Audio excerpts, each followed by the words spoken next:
Welcome, everybody, to the CrossFire podcast, where we have a special, probably very heartfelt episode of CrossFire tonight, folks. I've got a great panel assembled. You know that everybody on here has got tremendous feelings about every single line item we have on the topics list, and they are all here for you. And guys, in the chat, be vocal, ask questions, because there's a lot going on right now. A lot of it's rumor, but let's be honest, some of this rumor, I think, is really a reality. So with that being said, let me start with my intros. The one, the only, 7:05 is 7 o'clock somewhere for Crap Gamer. Crap, welcome to the CrossFire. 7:03. Oh, yes, I stand corrected. Yes, that's when I got here. 7:03. Happy to be here. There's, it's always fun when there's interesting stuff to talk about.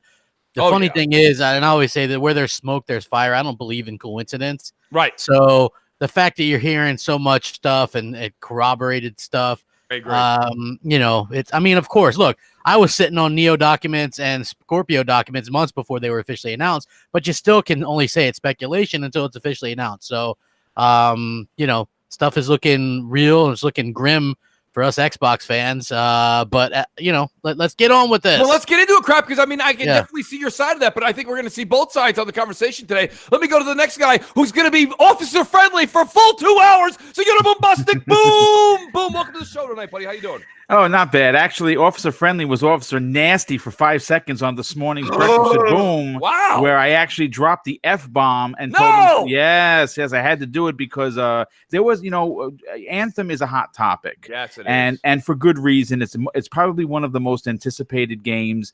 And, when a game comes out and it has a couple of issues, I'm not sure where they're sleeping, under what bridge, but the trolls come out and they say real horrible things. Yeah. And, I saw some tweets of, BioWare deserves to be closed and they deserve to lose their jobs, all kinds of ridiculous stuff. So I responded with an F off to anyone that wants to see people lose their job. And I got a lot of applause for it. Now, normally I don't like the curse. I like you don't. I don't. But when I start to hear, these 16 and 17 and these 28-year-olds still living with mommy say that they want to see people lose their jobs, I say get an effing job before you say you want to see someone not be able to feed their family and pay their mortgage. So it was a great show, a lot of hot topics, and tonight I think we're going to earn the name Crossfire. Yeah, I completely agree. But listen, I got news for you. I completely agree with you. However, if you weren't retired, Boom, I'd have to take your badge for a day. I got to be honest with you, okay? So that being said, you'll get it back in the morning, trust me. That being said, let's go to our next guy. Xbot 448. Xbot has been preaching about the portable console for ages, and tonight's going to be his night to shine. Xbot, how you doing tonight? Yeah, brother, that most powerful handheld. I see all the Nintendo fans in the chat getting ready to talk about a certain thing that was dropping on Twitter. But what is going on, everybody? Another Friday, another Crossfire, and it is so good to see somebody here, Mr. Triple Cup Chuck. I can't wait to get into the topics with this guy, yo. Let's go. Absolutely, buddy. But before I get to our special guest, let me get to Zucker's been here a couple of times. Zucker from RDX Podcast. Zucker, welcome back, buddy. And I know you're extremely opinionated, and you've got a great channel up and coming on YouTube. Buddy, welcome back to Crossfire. How you doing tonight? I'm doing great, man, and thanks for having me, Mooch. Honestly, I love coming on here. The Crossfire is honestly what it is, Crossfire. We get at each other, but it's all about respect and enjoying each other's company. And I have a good time doing it, and I'm passionate about Xbox and gaming in general. I can't wait to get into these. Hope you don't mind, but I just patented it and mooched that entire slogan. Thank you so much for that, Zucker. Thank you. I appreciate it. With no further ado, a very special guest on tonight. And listen, he's been a supporter of mine since I think I got going on YouTube. He's been a huge supporter of the M&C show. Major call in, always on the wheel. Pleasure to have him. Triple Cup Chuck, and he's up, folks. He's here tonight for you. Triple Cup, welcome to the show, buddy. How you doing? Man, I'm good. I'm good. Appreciate you for having me on here. Everybody in the panel, I see y'all. Live chat, I want to give a shout out to everybody in the live chat because, I'm y'all peeping. And I'm out here with y'all. And we finna do this thing. I'm finna give it from a different perspective, finna put a little Creole season in it. I appreciate that, Triple Cup, to be honest with you. And that's kind of what I wanted, because this is a situation tonight, right? It is. Tonight, it's a spicy subject, okay? Mm-hmm. And who the hell yells on a Friday night when it's been a rough week? You doing the cookie, Mooch? Right. But here's the deal, guys. Let's get into it. Now, Crap, I know you went on to do a 15-minute impromptu video that turned into a 7-hour, drama series. But hear me out. It was a 2-hour. I'm sorry. Video. The 7. It looked like a 7. My fault. Yeah, it was only 2. I have Roman numerals. My apologies. Yeah. Well, I started off. It was just I was going to cover the Xbox E3 leaks, but then me and Don and Xbot kind of got into the discussion about the stuff that's going on with Game Pass and stuff like that. So it's been a little kind of a crazy situation, because here's the thing, right? I had heard about Microsoft possibly announcing Game Pass on Switch at last E3, and there was rumors about them doing that with PlayStation 4 as well. That's why I didn't buy into it, right? Because Sony still was taking shots at Microsoft. Now those rumors are back, right? So everybody is like, oh, okay, this is cool. This is cool. Here's the thing. I mean, there's lots of things. I could go on all day about this. But first, the easiest way for me to win this argument is, have you ever bought a console for a specific game, for an exclusive? Most of the people in this panel would say yes. Absolutely. Case closed. Right. I mean, honestly, that's as open and shut as you can get it, right? Like, Microsoft has taken away the reason to own their console in the guise of options. I get it. I know people will go, but it's just streaming crap, and I get that too. But the bottom line is this. If you look at the leaks, they're publishing Hellblade themselves. This is long after they've already bought the studio. This is Microsoft's deal. This is the first of many, right? So it looks like Ori, it looks like Cuphead, and then it looks like at least one of the big 3 is going to natively be on the Switch, whether it be a port of a 360 game. There's even a rumor that the Switch could get an exclusive version of one of the big 3. Okay. I mean, if that doesn't send a tingle up your spine, I don't know. I'm glad you bring that up. What do you think in channel? Panel, chime in when you want. Crap. What's the issue here, though? What is the long-term possible with this situation? Because everyone's going to paint rainbows, and everybody on Twitter. Yeah, well, here's the thing. Social media is an echo chamber, right? So a lot of the Xbox guys, they're tired of the negativity. I get it. If you're a dinosaur like me or Noof Nukem, or you know what I mean, like, then I think you understand it a little bit more. For me personally, it's just the whole idea that we kind of suffered, right? Oh, and then Microsoft knew this. They were supposed to announce this last year. The reason why they didn't announce this last year, because it would have seemed like a slap in the face to announce these new studios for us to get quote unquote exclusives, and then go, but they're going to also come to the Switch and PS4. Right? The PS4 is not going to happen. It's 100% going to happen. And you can check out Jez Gordon's article on Windows Central today. If you look at the way Sean Lading is talking about Microsoft now, they're very friendly. Yeah. Microsoft sees 100 million PS4s out there.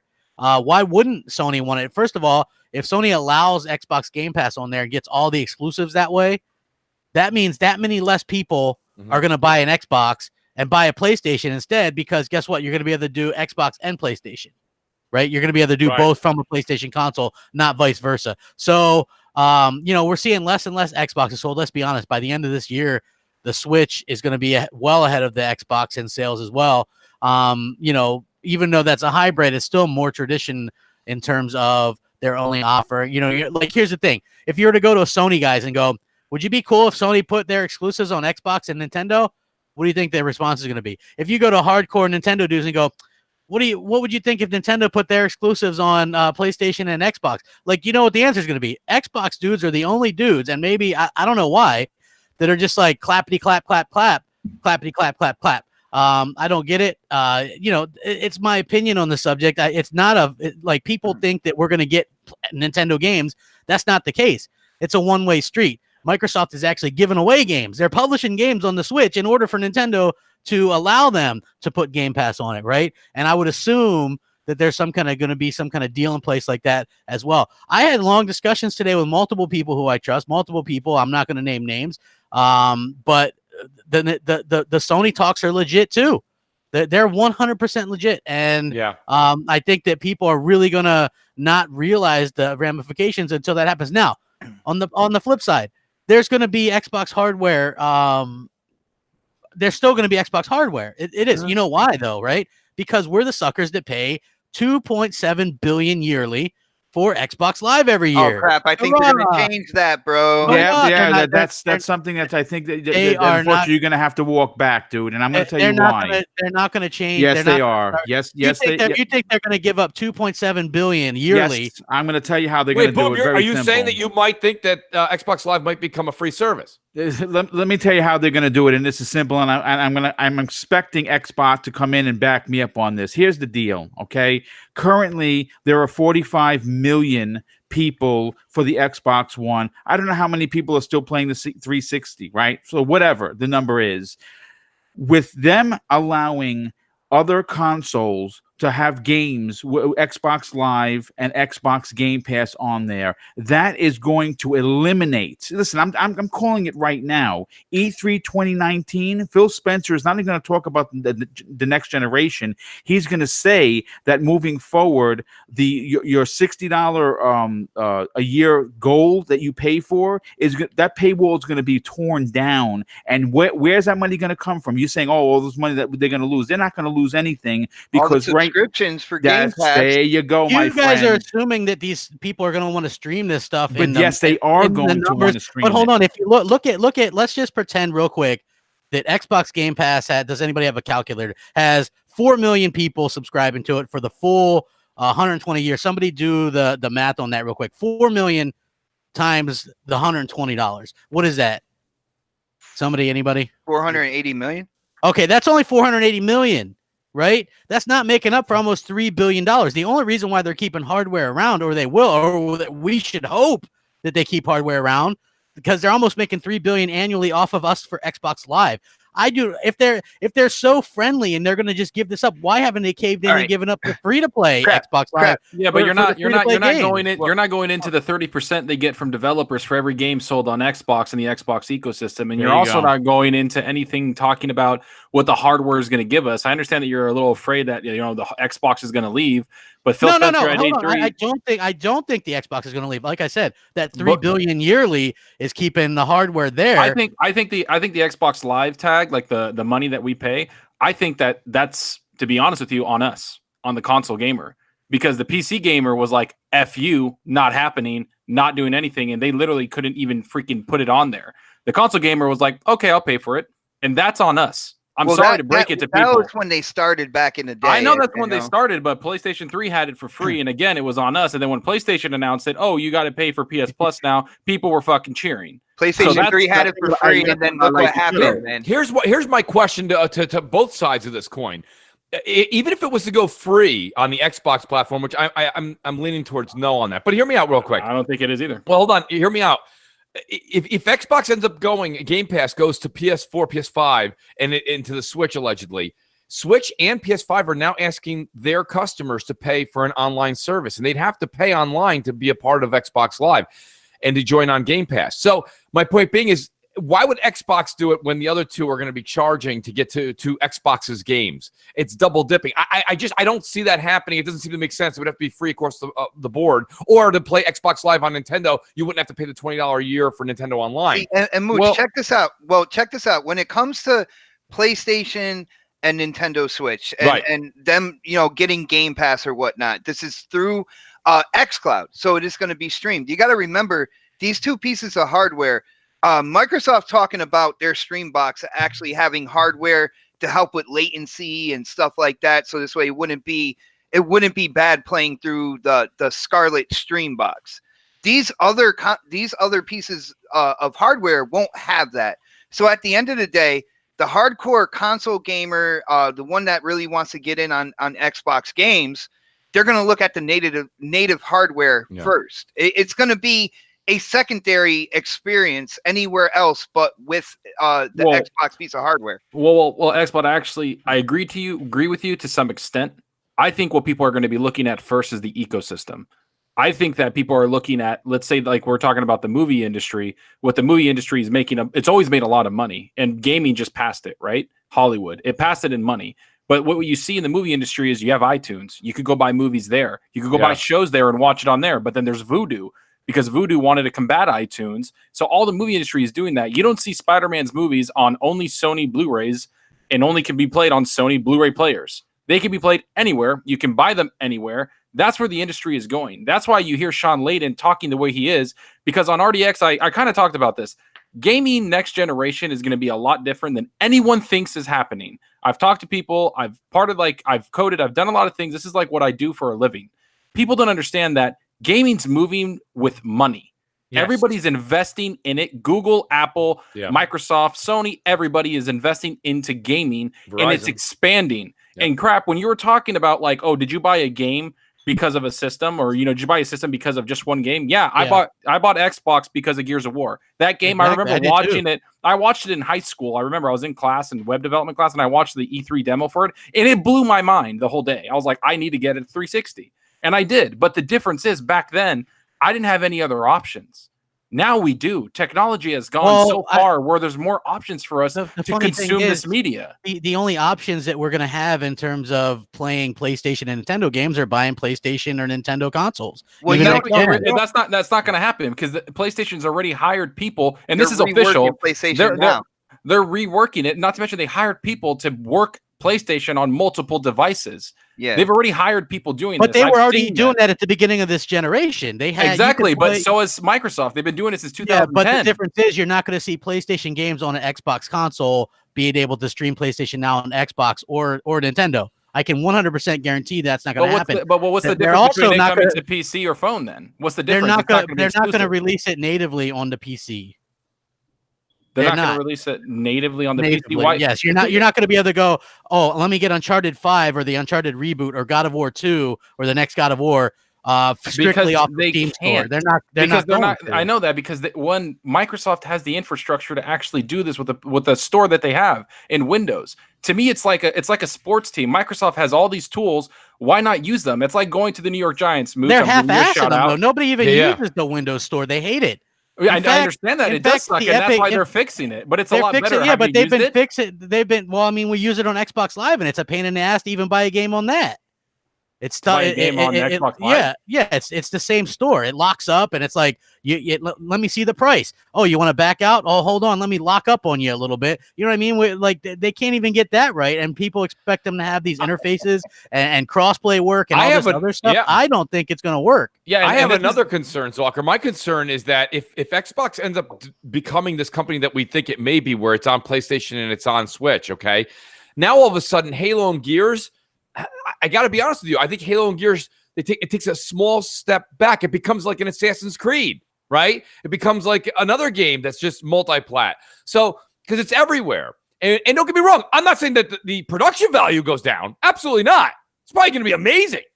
But like the excitement for Halo and Gears right now, okay, is on a different level than when I know that Halo and Gears, the next iteration is coming out, but I can play it on my Switch, and I can play it on my PS4 and on my computer and in my tablet. So you see, it does diminish it a bit. I'm not saying it's a bad thing. It's great for business. You got to accept that times changing. You got to accept that times changing. I mean, you got like with Xbox, they're gonna have to drop this paying for this game. Not this game pay. They're gonna have to drop the this goal. They're gonna have to drop it simply because of when they put on the PlayStation and they put it on if they put on the PlayStation and Switch. Now every person they lose for gold paying it $65 a year, they're gonna gain a person paying for not EA access. They're gonna get the paying for their game. If that were true, $20 a year. Sure. So that's what they changed it. If that were true, wouldn't they have dropped the gold for free to play already? Like they would have done something progressive like that. They've done absolutely zero to indicate that ain't got nothing to do with the future. I understand that, but how does this affect you? They've done zero. They've done zero to actually indicate that they might do that. How does it affect me paying to play online? I'm talking about the paying online. I understand. Right there. I'm saying it's kind of bullshit that we're gonna have to pay to play these games online. Yeah, but you're assuming crap. And people. Well, you're assuming too. No, he's not. He's not assuming. He's not assuming. We're paying right now, and that's we are paying right now. We are paying right now, and I understand that. But the thing to me is that I don't think it loses any value at all, because are you really going to go buy a Switch and play your Halo on it? I'm not saying that I'm going to play on it, but that brings up another problem that I have with this whole situation. And let me take you guys back to the PS3 days, right? Everybody's like, Bluetooth headsets, it's amazing. I fucking lit up my Bluetooth headset. It sounded like the goddamn McDonald's guy. And why did it sound like the McDonald's guy? I'll tell you why, because there's no goddamn quality control on those things. Anybody could boot up a $2 Bluetooth headset and use it, and it sounded like shit.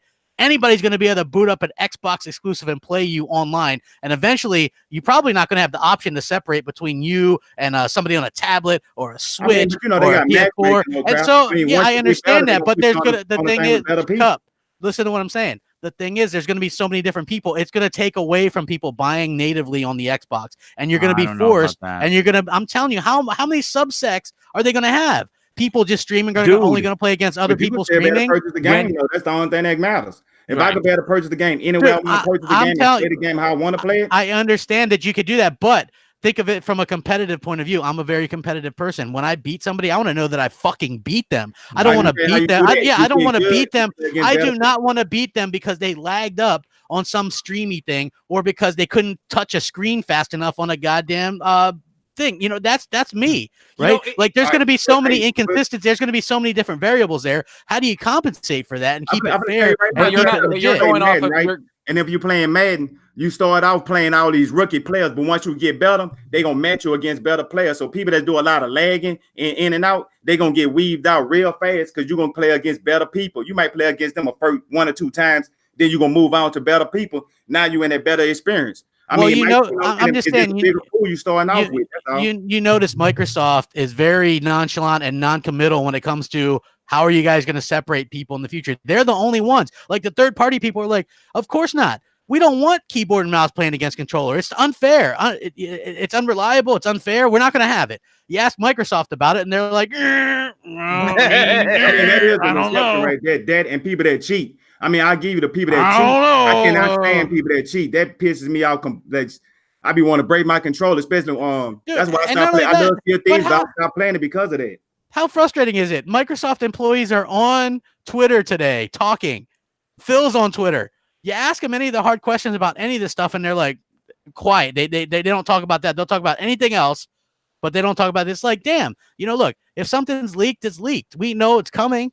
Like, do it like a Band-Aid. Tell us, like Mooch said, man, let us know what's going on. Because I can guarantee you this much.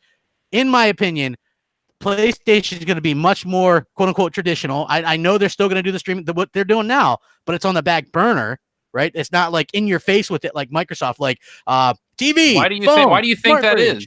Why do you think that is? Because PlayStation can't do it.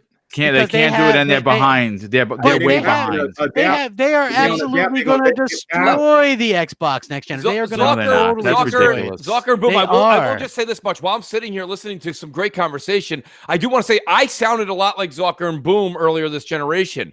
And the one thing I got to say that I didn't think would be true, that ended up being very true, is Sony's traditional roots end up being the victor. And I'm not arguing with anybody in the chat that's saying, and shout out to Salty. Salty made some great points in the chat. That with progression and technology, what Microsoft's doing does seem to be the way to go. However, we are walking. Will everybody agree with me, Zucker? Boom. Will you guys agree with me that we are kind of walking on like unproven grounds here? We don't know. We are using some very good statistical stuff that we have currently with devices and the way other things are portrayed across multiple devices. But Zucker, hear me out. You don't really know how well received it's going to be on PlayStation, Nintendo, etc. We know this much, right? Let's use what we do know. We know that Microsoft has done Xbox is PC and PC is Xbox, right? We know that. But the numbers haven't really helped them except in for sales on like PC VR. games. But I'm saying it hasn't. Yet they've gone over 10 billion revenue last year or whatever it was. They were doing that before too. I mean, they were doing they've had the most money they've made last year and all that. And not to mention when they were traditional. And I've talked to crap about this. When they were traditional, more gamers. They were losing the generation when they were more traditional and had exclusives. They were getting completely annihilated. So what are you gonna do? You're going to use every resource you have. You're going to use every resource you have. Go back to your best shot that you gave it, which is the 360. What got you there? You had easy to develop for stuff. You had great exclusives. Everybody wanted Gears. Let's be honest. They have not done that this generation. They've totally kind of screwed the pooch when it comes to games. And then you look at it cost them over $4 billion because of the Red Ring of Death. They didn't have any first-party studios actually making shit. But later in the generation, they really made up for it and did a tremendous job. I mean, honestly, they really did. They were like, even I'm not a Matrix fan, but they were killing it. Like honestly, they were. Like Sony was doing a good job. But I mean, at the end of the day, when Sony had 90% of the market share with the PS2, the way they knocked them back, they might end up pretty close with PS3 versus 360 sales, but Sony lost something like $9 billion. They limped into this generation, and Microsoft was like, here's a bazooka, aim it at, and helped them aim it at themselves, and then pulled the trigger for them. But you want to go back 10 years, crap, or you want to go back even 20, or 13 years to the 360 day. Like, I get it, but the technology was so limited. Internet was way limited. It wasn't even as secure as people think it was. It's completely different now. Technology has gone with us. Like, am I still going to use a damn Sidekick cell phone that flips open with keyboards? No, I'm not. I'm not going to do it. I heard this stuff years ago, though. When they introduced Play Anywhere, everybody's like, that's it. We're going to get so many exclusives. We're going to get so many. It's going to be great. We're going to get the Microsoft's going to make so much money. Zucker, they haven't announced anything. We haven't got shit for exclusives. Zucker, when you got a higher attach rate, though. Can we at least agree that we can stop fucking calling these exclusives now on Xbox? Like, there's no such thing. I already did. I mean, they're not even console exclusive. They're just nothing. It's like, and I've got a couple bold predictions, and I'm going to throw them out here right now. The next Xbox is going to sell less than the original Xbox, and these new studios that they have, they're not going to release a single game that's going to be only on Xbox and PC. They're going to all be on, like, if you look at, and you can go read it, guys. Are you talking like native multi-plat? Listen, when InXile was interviewed about putting games, what their future lies after they were bought by Microsoft, they said it's up to them. They're open to still putting games on the PS4. They're not talking about Game Pass. The same thing that Compulsion Games said, right? So I think that we bought all these studio things and people think we're getting quote unquote exclusives. It's not happening. These games are all sales don't mean anything anymore, bro. That's just the fact of the matter. They don't matter, dude, because the money is being made hand over fist. So we're on the board now, and we care about the money being made. What I'm trying to explain to you, and what Zolker is trying to explain to you, is the actual hard numbers. See, you're looking at this. Did you know that the fandom point of view? PSN makes more money than Xbox combined. I'm here to tell you right now, crap. I understand the way you're looking at it from a fandom's point of view. I'm going to look at it as a businessman's point of view. Microsoft is making money hand over fist right now, and they're going to triple that. And what comes with that, crap? What comes with that? Well, more studio purchases to beef up their first party games and bigger AAA. And you see more people buying Xbox instead of less. Well, why wouldn't you if it's going to be the most powerful console? Why aren't they buying it now? They sold almost under 100K. Is the gap during the holidays as big as it was before before the X came out? Because right now, I'm seeing, what people are saying, statistical analysts and everybody talking about like the sales, is that Xbox One X is actually like a miracle almost, that it's actually boosted Xbox beyond like what people even anticipated, and the X is killing it. And then when the generation first started, what was the number one reason people bought goddamn PS4? It was because it was more powerful. Well, I mean, that's all.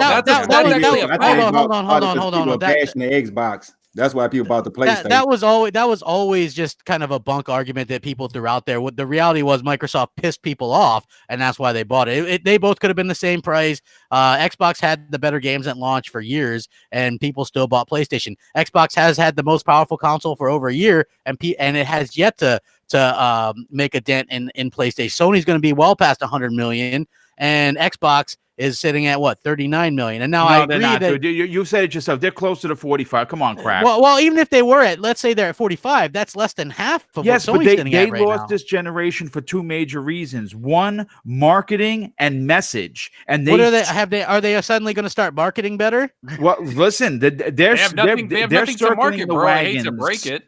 No shit. They don't have. I'm saying, like, look at Crackdown. Yeah, they don't have anything worthwhile right now, crap. But you're going off of like these new studios or anything are going to make anything. Like they're going to make games. And I know you don't care, like, if they go to other things, but why does it matter? Why does it matter? I think it matters because it makes it less relevant as a platform. And look, as someone like you, who I damn well know is platform agnostic, you don't care. You've said it yourself, right? But as somebody that actually, one of the things that I can give Sony and Nintendo guys is, They are diehard for their platforms, man. And so you know what? Xbox, dude. It's you paid. can't No, take they're that away not. from us, No, dude. they're I'm not. sorry. Yes, they No, are. Most of them are listen, not. crap. Dude, the fact that so many are clapping for this shit proves that they're not, and that's 100% dude. Because factual. you have to understand the business point of this. First of all, if you recall, and unfortunately, Crossfire isn't numbered, so I couldn't find it. The same argument, the same sky is falling attitude that you have right now. You said I don't the have same.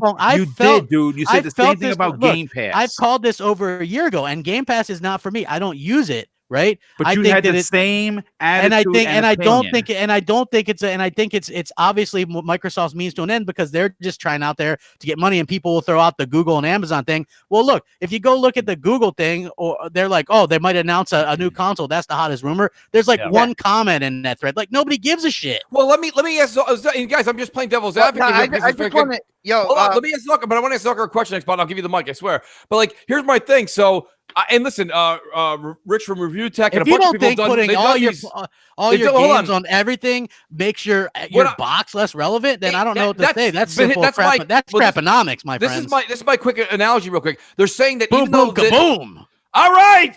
Yeah. Can I get I gotta start yelling. No, but the whole point of the matter is this: we have a situation right now where you have the PS5 and the Xbox Anaconda are going to be very similar in specs. Yes, I do think that the Anaconda is going to trump the PS5, but my question to Zucker and Boom is, let's say you're not in YouTube, you're not in the Twitter community, you're not doing what we do. If all of a sudden you can play Xbox Live on PS5 and PS5 is going to have their exclusives only over there, would you, as a consumer, wouldn't you walk in, buy a PS5 and just play Xbox Live games on your PS5? Why would I want to spend $1,000 on two consoles when I can spend $500 and play everything on one? At the end of the day, like I said before, you have these games streaming via xCloud. Now, possibly the PlayStation, we're hearing the rumors about the Switch as well. Right. It is going to be an inferior experience compared to the native hardware with your next Xbox. So, but again, we're hearing that Microsoft is in fact porting one of the big three straight up to the Switch. And we talked about that crap. And the reason being, though, and they would have to do something, right? Like, this isn't a two-way street. Microsoft is basically begging these guys to put their service on their platform, right? Because their services are way more, their platforms are way more viable than Xbox at this point, right? I think it's a complete opposite. How can you think it's not as viable? There's 100 million PS4. Let me answer this question. Let me answer the question Mooch threw to me. So, Mooch, let me get it this way. Yeah. Somebody walks into Target. They're like, PS5, Xbox, Anaconda, whatever. Right. Let's say they go to the PS5. They're like, cool, we got it. Right now, in the traditional sense, Xbox fucks right off. They get no money. All right, cool. Now, somebody gets a PS5, Xbox is still going to get a cut. You think people are not going to want to play Halo? It doesn't matter. That's right, the whole point. You just played right into crap. You played right into crap's point. It does lower the platform's value. Even if, but are you going to go get a PlayStation 5? So let's say the Anaconda is 12 plus teraflops, has 16 gigs of RAM. The PS5 apparently is going to have 10 teraflops. 8 to 10 is what they said. 8 to 10 with less RAM. So are you going to go with an inferior console to play those games? Or are you, Mooch and Crap, going to buy an Xbox? So Zucker, wait, now that you divvied the question into two. So that's why I said take panel members, take YouTubers and Twitter community out. Am I? No, I'm going to buy an Anaconda. But is Jimmy down the road, if it's marketed correctly, yes. It's not going to be. You know why they're not going to buy. Here's why, because Microsoft doesn't care if you buy it. And if they don't care if you buy it, who the fuck cares if you buy it, right? Like, let's just be honest. And there's no way that anybody here can argue that they don't care if you buy it, because they're proving that they don't care if you buy their hardware. Anaconda is going to be more expensive than the PlayStation 5. They'll have a cheaper version, right? And sure, that's like the S, but who the hell's buying an S? Nobody, right? No, it's actually going to be as powerful as an X, the cheaper one. Well, the way it's going, Crap, the way I'm asking you this now is, do you care more about hardware or do you care more about the experiences you get in your games? I care about both. Like, I prefer, to me, as being a longtime Xbox fan since the original, I do not like this at all, because it's more than just, like, for me, it's more than just that. It's like the whole, I love like the achievements and I love all that kind of stuff. I love how Xbox Live had been traditionally very fair. Right, I had very little problems on the platform, and then you could just see like there's going to be a lot of quality control issues with the way Microsoft has this. Let's all game together. Let's all be friends. We're friends. You're friends. We're all just fucking friends. I don't really dig that. right? Like if I'm buying a platform, I want to play against those people on that platform and them alone. I don't like crossplay. I don't care about playing PlayStation games on Xbox. I'll buy the next Xbox, and that's for sure. But if you don't think there's going to be diminishing amounts of people that buy the next Xbox because these things are available in a cheaper way, I think they will. A lot lot of people don't care about resolution and stuff dude, like sure that. they do. They don't make sure they do. Boom, if they did, they would be boom. Why is the PS4 still outselling the Xbox? Because it's cheap and the PS4 Pro is not selling. So you pick it is selling. In fact, it's sold out. You're taking one thing out of the thing. One, the reason why it's selling more, well, the Pro isn't. They actually came out and said the Pro isn't selling more. Hello, that has to do with the X. Hold on. Let me finish it. The PlayStation's not selling because it has shit like God of War and Spider-Man. No, PlayStation is selling because everybody and their fucking mother has one and they want to play with their friends. Hence why crossplay is going to combat that. So if you have crossplay, hey, I could still get an Xbox and still play with my friend from PlayStation or PC or mobile or on a potato. It doesn't fucking matter. Who the hell wants to play against people on a potato? I like destroying people. Have you seen the people playing crossplay on Fortnite on a phone compared to somebody on? People are still. It doesn't matter. That's their choice. That's how doesn't it matter? Yeah, but if you're a self-respecting guy that's out there playing these competitive games, dude, that's ridiculous. You really want to go and play against these guys, and you're gonna be proud of it. I'm gonna go against anybody that wants to go against me. If they want, that's more than you're more than welcome to you're more than welcome to your guys' opinion. I'm more than welcome to mine. I think Microsoft is making mistakes. They set out this as Xbox to beat Sony. They failed miserably time and time again, right? Now they're going to set out to beat Google and Amazon, who don't even technically have their hat in a ring. And they gave up and they threw us all under the bus because we're still paying for Xbox Live. Right. They told us they get these fucking studios to give us quote unquote exclusives when there is no exclusives. There is none. You guys, here's the one thing I say. I like to look at it as a business thing too, right? But the one thing I don't see here, and I agree with someone who just said in the chat, and I think Randon may have said it earlier today too. I still don't think that Xbox Live is going to PlayStation. I know it's a rumor, but I don't not buy happening, that. dude. I don't you buy know why? Because Sony won't allow it. Yeah, I don't buy that. But my thing is this: I will say this much. But if it goes to Nintendo, but listen, if it goes to let's buy it. DM Rand, why don't you look at the way Sean Layden's talking about how there's no competing platforms. Here's what I'm pissed off. Mike Ybarra has said himself, like he's on Twitter, he's talked to people, it's been like over a year or whatever. He has said stuff that he will put Xbox Live on anything and everywhere he possibly can. Of course. Right. I'm saying Sony won't allow it, not Xbox won't allow it. But why wouldn't Sony allow it? Because it actually stopped. It competes with PS Now. Well, no. Listen. It doesn't really because it does. I don't think it. Look, Sony's going to also allow EA access per EA's own investor calls. It took them 7 years. Yeah, I mean, look, Sony's changing as well because this is the way Sony's thinking, and it makes sense. If you allow, and it's not going to be the same Game Pass that maybe we all get. It might just be exclusives, right? It might just be the Xbox exclusive, some of the smaller shit, right? So think of it in a smaller type of terms. And the reason why they would allow this is because, like I said, everybody that buys a PlayStation 5 will have the opportunity to play Xbox exclusives on the PlayStation 5. Right, regardless of whether it's a 1080p, which supposedly their streaming is the shit, right? So it might even be 4K. We don't know. So they're gonna have to. They can do that for a cheaper price. Buy the PS5 because from what we understand, the PS5 is probably going to be $399, a little bit less powerful than the Anaconda or whatever. Mm-hmm. But again, Microsoft doesn't care if we buy it anyway, so they're just going to throw whatever the hardware, this powerful stuff. And I agree. I think that's cool. But again, it's going to take away from the bottom people that are playing natively on that platform, in my opinion. And I agree.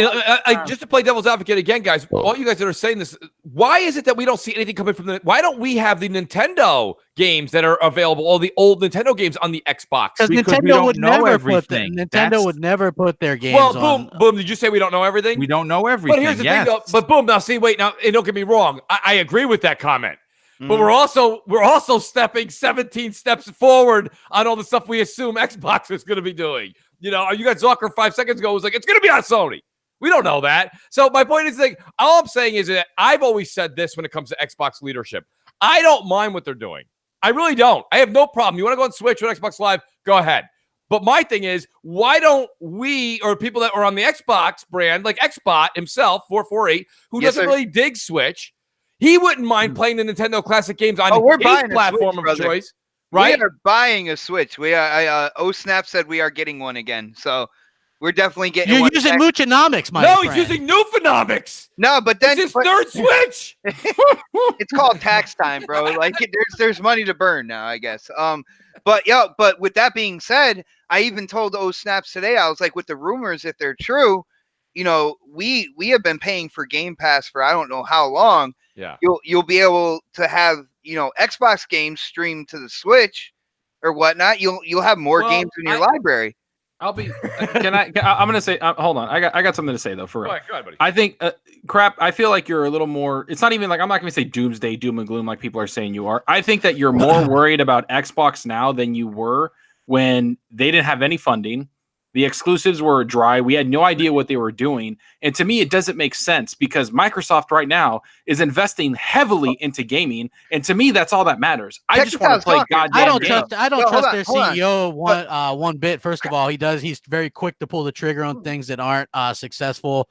Xbox is successful, dude. But listen, Xbox is going to be successful as an app. That's the way they look at it. It's not successful, but it's still making money. But when do we care about that? Like the money thing, I don't care. And it's about that unique experience that you're not receiving by just buying the Xbox. There is no more unique experience. It just you don't have that no more from the Xbox. I'm not anti-Xbox. I'm still going to buy the next Xbox. You know what I mean? Like I don't know what I'm going to be doing when I'm 50, so I assume that in 2020 they're going to support it for 10 years. I would assume they're going to support these Xboxes until 2023. They tend to do it for 10 years. So what comes after that, I don't know. You know what I mean? I'll be late in my 40s, so I don't fucking know. But what I do know is, as it stands, there is now no real unique experience with Xbox that you can't get on anything else, and that is disheartening to me. It's not as simple. The power of the Xbox Live, all that, and then it going everywhere. Xbox Live can be played for free on these other platforms. But you understand that when you play on these other platforms, it's just like Phil has talked about it. It's just like being on Xbox Live everywhere. So it doesn't matter. Like when he was playing in Hawaii or whatever the hell on the plane, he said it was like my achievements popped up, my friends list, because everybody realized that it looked like I was on Xbox, but I wasn't. I was on my phone. Exactly. So you're not getting any unique experiences just from But that's a unique experience within the product of Xbox's ecosystem. I'm not really worried about that so much as the unique experience for buying their console. I think you should be, because their ecosystem 3 years ago was complete shit, and it almost went under, and we almost lost all the games. I really don't give two shits about. I'll never game on computer or PC. I don't give a shit about gaming on a phone or tab. And I'm not saying I speak for everyone. I'm saying for me personally. Right? Like I remember I said that to Albert Penelo on Twitter one time a couple years ago. He's like, well, our data research says people play half their time on Xbox and half on PC, and then they play another 33% of the time on phone. And I was like, dude, man, I've never played on a PC. Yo, guys, is that going to be taken away from you? Is the console going to be taken away from you? I understand it's not, but what is being taken away from me is potential people to play against. I don't think that doesn't make any sense if there's going to be more people to be playing against. How? But they're not going to be. Did you listen to what I said, Zalker? I said natively on an Xbox. What's it matter? What's it matter? How what are does you it going to matter? know? How come that's your only fucking argument? Is what does it matter? Of course I'm going to know.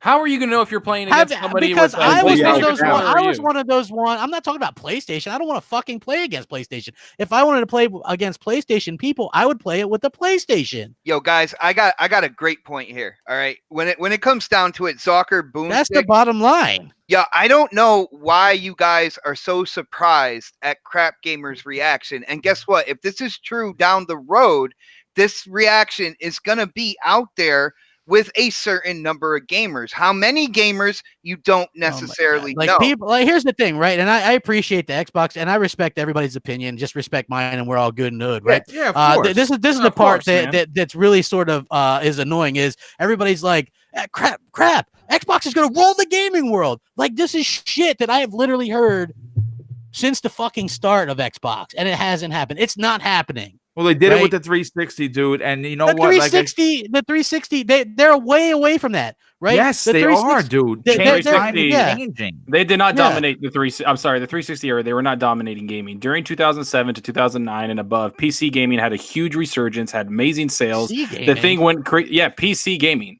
It got huge numbers. That's why Steam is what it is right now. Like Valve has fuck you money basically, and that's because of what they did with the PC gaming.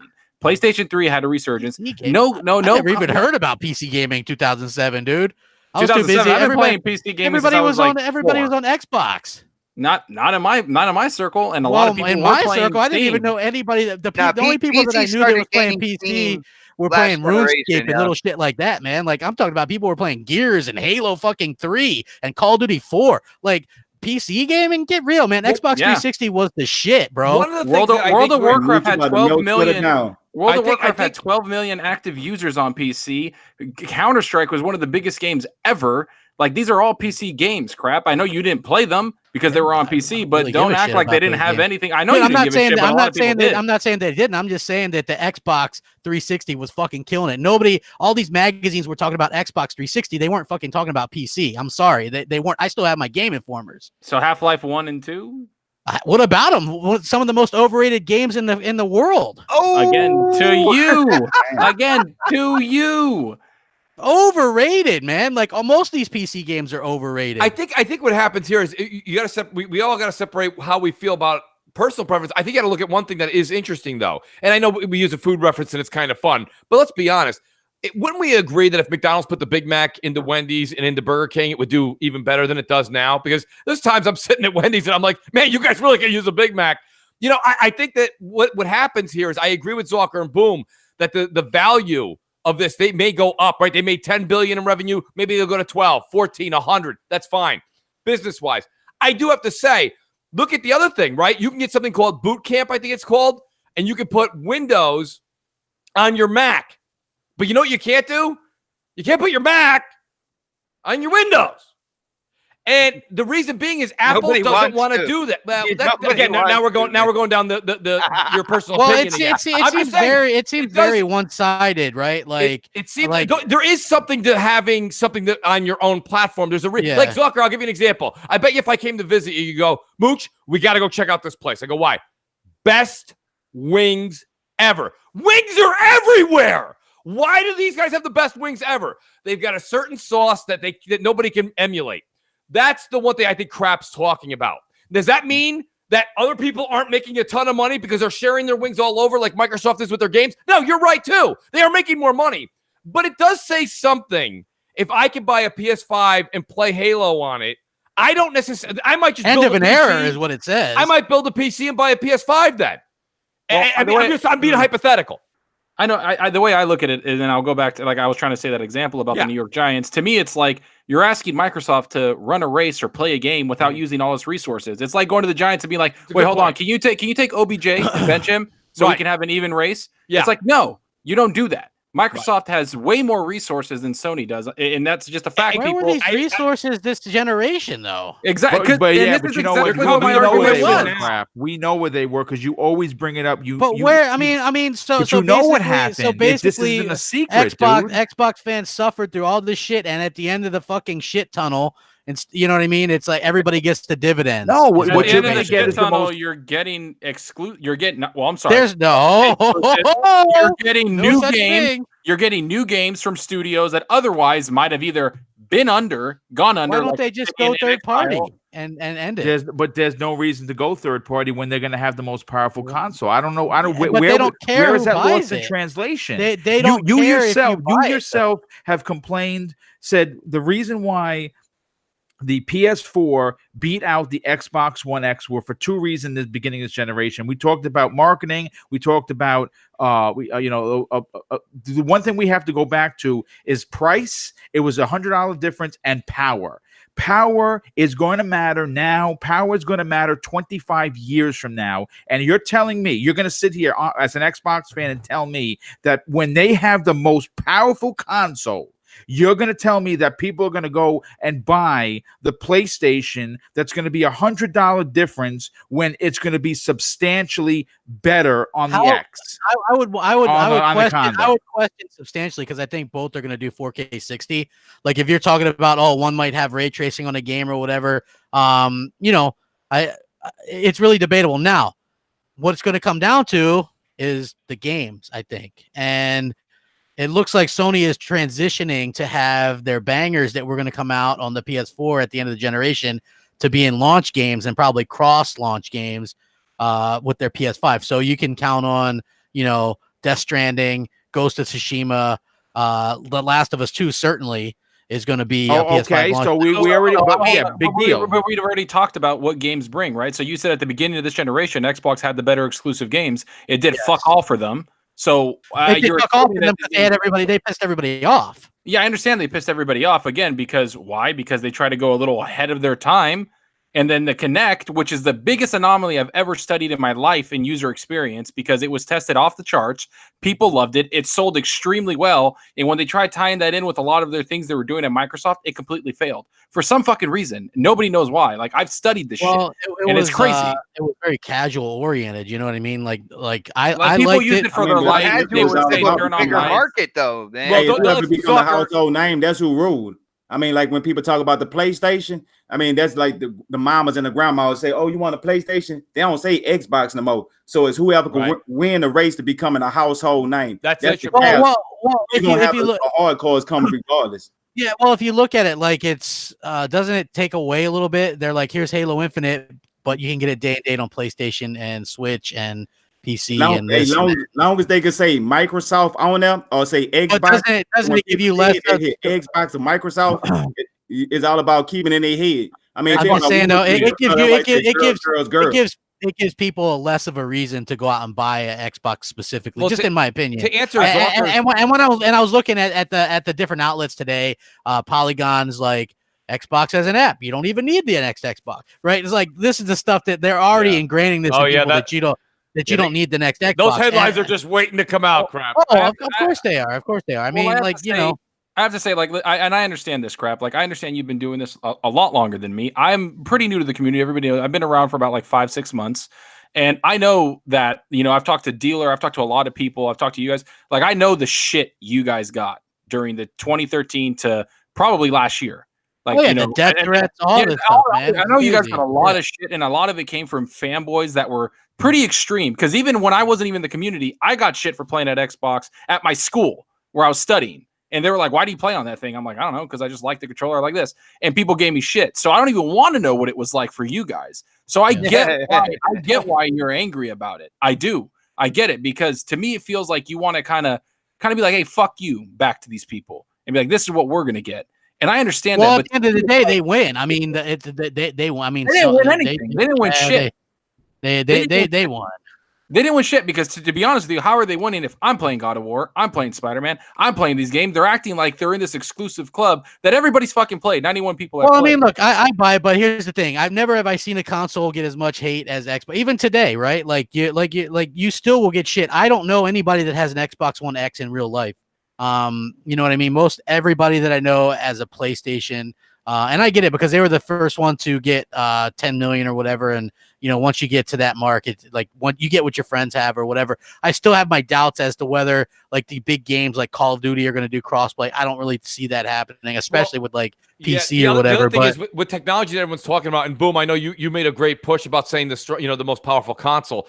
Here's the thing: even though we're going to start over with next generation, the words back compat, which I have in the topics too, PlayStation 5 is going to be back compat with PS4, and they're saying they're even going to be able to go back compat with 3, PS1, 2, and 1. Yeah, right. That's so, huge. Hear me out. Boom. Now, but here it is awesome, Zucker. But here's my thing. The thing about it is even with the most powerful console, let's look at what's happening now. Now you have a PlayStation 5 that has 100 million people that bought that console. Those 100 million people have an entire catalog of PS4 games that now are coming with them, right? Now they can bring their 3, 2, and 1 with them. And now you can play Xbox Live on it. Yeah, hear me out. What I'm saying though is you could. That's a lot of variables, but go ahead. Well, those aren't just variables. Those are all really happening according to you guys. Xbox Live. So, man. I don't think it's going to go native, dude. Well, whatever the case may be, all I'm saying to you is that difference. It's a situation. It is a difference, but I'm saying at the same time, you have to understand that I don't think this is the clear-cut 360 to Xbox One, PS3 to PS4 generation. People who have a PS4 and are invested and have 100 games on it and can bring those games. they're going to be less lenient to go into jump to Xbox for that little bit more power. I don't know about that, dude. No, boom. Why would you leave all your games? No, but making sense right there, man. No, you're making sense, but see, the point that you're trying to make is you're saying that it has to be one absolute console to rule them all, where we all here support multiple consoles. I'm not saying that, and boom, you've got to understand. I say this to crap all the time. I'll say it to you as well. You have to take the hardcore out of the equation. The reason Sony won wasn't because of the hardcore, it's because of the casuals. No, the casuals. Let me ask you guys this. How does this go over? How does this go over at E3 in your guys' mind? Microsoft is killing it. Anaconda, this exclusive. Here's Ninja Theory's game. Here's Halo. Here's Gears. Here's the next Forza. Here's this new IP. Here's Fable. It's back, bitches. Woo! And day and date on PlayStation and Switch. How do you think that? Is that going to be a cheer, bro? Is that going to be a cheer? Is that going to be a cheer? Is that going to be a head scratching moment? Well, I'm going to be looking at the game and being like, I want to play that game. Give a fuck where it's played at, bro. That's the way I am. Oh, then why they should just be third party then? What do you mean? Why would they be third party, bro? Because they make money on the console. They want people. They're not making anything on the. These companies hardly ever make anything on the console at all. They're not making the 30% from every developer putting stuff on. Well, here's the thing: they're making off of software. They're making something, but they're not making anything by selling a console. Neither is the revenue that they're going to get. First and foremost, you have to understand this, okay? Sony is there's a lot of variables here now, again, and a lot of what ifs, and I'm going to say mine. Okay, first of all, Sony has their own competing Xbox, Game Pass. So what do you think? They spent the $300 million to get that to come over. They're just going to poo-poo that and have Xbox Live come over? No, they're going to go out of their way to try and make that service like Xbox Live Game Pass. They were already doing it, and I agree, because I know people in like PlayStation, what do they call it, MVP, that are testing that. Like, your digital games are going to go with you, and I think that's cool, right? If it, like, as an option, but they're not putting their games on Xbox, and they're not putting their games on Nintendo. I know why they won't go third party. All right, and this is something that people have been battling me all the time. They're moving into a transitional phase. All right, and like it or not, down the road, both companies want to end up being a streaming service. Well, let me ask you there and go third party. When that is kind of like so close in terms of business wise, that is so close on the horizon. All right. Sony wants to do the same freaking thing, man. Well, here's the thing why they won't go. I can tell you why these companies will never 100% go streaming Xbox, because what's to stop? They're the middlemen for these other platforms, right? Like EA uses Sony and Nintendo to get their games out. If it's just all streaming, what's to stop EA from doing their own streaming service with their own streaming box or app? Right? Like, it'd be fucking chaos. Okay, let's pay $19.99 a month for Xbox Game Pass. Let's pay for PlayStation Pass. Let's Nintendo Pass. Ubisoft Pass. Like, that's one of the reasons why it's not like that right now. But they will work out deals. They will work out deals, man. I do not think that. I do not think. So let me ask you guys this: throw out the whole argument. Who cares about sales? Next gen. How badly does PlayStation 5 outsell Xbox? How badly does PlayStation 5 outsell Xbox in just consoles or games? Consoles. So just console? I don't know. Yeah, I'm just saying, like, throw out the whole fanboy stuff. Like, sales don't matter. How badly will the PlayStation 5 beat the next Xbox in sales? Straight up. Not worried about monthly active users or any of that shit. Just like, I'll give you the same answer you give about crossplay. I don't give a flying fuck. I know, dude, but I'm asking you, I'm saying, throwing out all that stuff, how badly do you think it'll be? Because, listen, Sony's still going to do a little bit more traditional way than Microsoft's going to do, and there's still a huge audience for that tradition, right?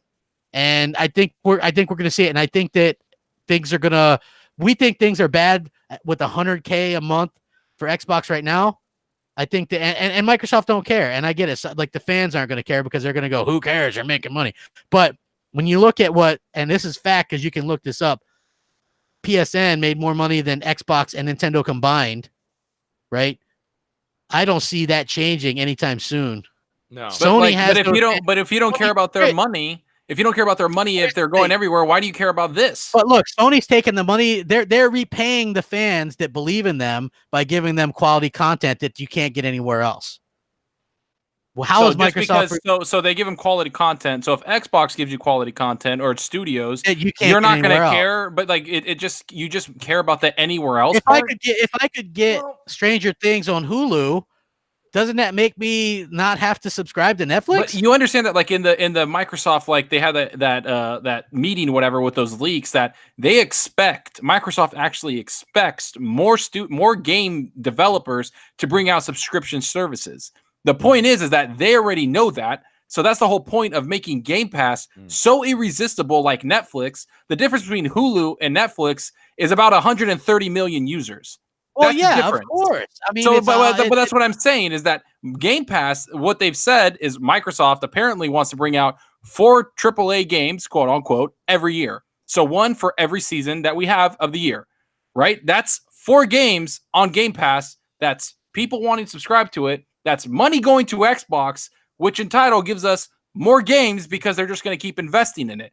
Sony's not going to see any of that fucking money. So why do I care? Sony's going to come out with their own exclusive. Sony and Nintendo repay their fans. I don't know if it's a culture thing or what, but they repay the loyalty of the fans way more. Like if I have to side eye Microsoft, and I've been a fan of them forever, right? But you have to side eye what they're like. I don't see how anybody couldn't. Like I know. And this pains me to say, I know if I buy a PS5, they're gonna repay me with content that I can't get anywhere else. They're gonna repay you with it. But dude, but your argument completely falls flat because you're saying because I want exclusives, and I want an exclusive, a reason to buy their hardware aside from being the most powerful. But I thought power always mattered. Power matters the most. You wave that flag quite often. If these things are both going to be doing 4K 60, then what's the difference? That's where I was going with that one thing. Like Rich from Tech and a bunch of people, they're saying that the power, even though Xbox will be more powerful, they're not going to be much more powerful because 4K 60 is 4K 60. And I know that people are like, 8K is around the corner. We're not going to get there. So, I mean, I think it's an interesting point here on both sides of the coin. You guys are stuck on the 4K and the 60. You're not looking at ray tracing. You're not looking at the different thing the CPU is going to be able to do, what the GPU is going to do, taking things off like the physics, everything on it. You guys are not looking at that. You're just looking at resolution and frame rate. That's all. There's a lot more. That's what a lot of the public are looking at. People are going to jump on the PlayStation tip like always, and that's going to hold. No matter how powerful the next Anaconda is, it's still going to. At the end of the day, most places are going to do parity and play it down to the PlayStation spec, just like what we get now, right? Like yeah, sure, there's a handful of games that'll shine on Xbox One X, but there's a ton more that are equal or for some baffling reason play better on PlayStation. Like Sony has that, they have the media, they have developers, they've got that in because they've been around longer. And, I don't really know that what Microsoft is doing. Look at all the quote unquote good stuff Microsoft is doing, and they still get shit on by the media. And they still they still can't catch a break. I mean, I watch Kind of Funny, and I'll tell you right now, those guys they're sitting there and they'll say, someone will say, Xbox has got 4K, blah, blah. And they're like, yeah, but they all say it. You got Andrea Renee and you got Greg Miller and everyone else that's on that show. And they're like, well, we're buying it now. We're playing on Anaconda don't want none. Yeah, they don't. It's got what? Games, I guess, apparently. Yes, exactly. But I mean, and we get that. We get that, but we already know what. Media. Yeah. but we already know that's the point. Like that's the whole thing. What happened with Terry Myers and whatever the funding cut that they got. Right. We already got that. PlayStation didn't have a game, at the beginning of the generation that was like holy shit. Zucker, a lot of people like to make fun of it right away. But let's go back to the issue that you said you studied and you couldn't figure it out. You should have came to Mooch's Encyclopedia Britannica, okay? Because I could have helped you out. The reason that we had a problem with Kinect was the media. Okay, they were telling you that it was going to spy on you. It can hear you. And that's what scared the shit out of the consumer. And it was in every box. It was in every box. You're paying for it. You don't need it. Right? That's why it failed. When it launched on 360 as an additional accessory, that was up to you. The media couldn't go out and say anything about it. It was like, you want to buy it, buy it. That's a you problem. It's the media, but you know what it was? It was the media. That's why. I understand it was the media, but it was also the Edward Snowden thing. that thing scared a shit ton of people. And that was 2014, 2013, where things were coming around. And then people are looking at this camera thing on their console and they're like, they're watching me, wipe my ass when I'm in the bathroom. But meanwhile, while they're doing that, you bring your phone in while you take a shit. My point is like, so there's cameras everywhere. My point being is that's the problem. Is you've got the media, and that's what Crap's trying to say here. Is most powerful console, this. But what happens is that you have the media in Sony's back pocket. I'm not saying they're paying them. They're not. Well, look at Gertzman.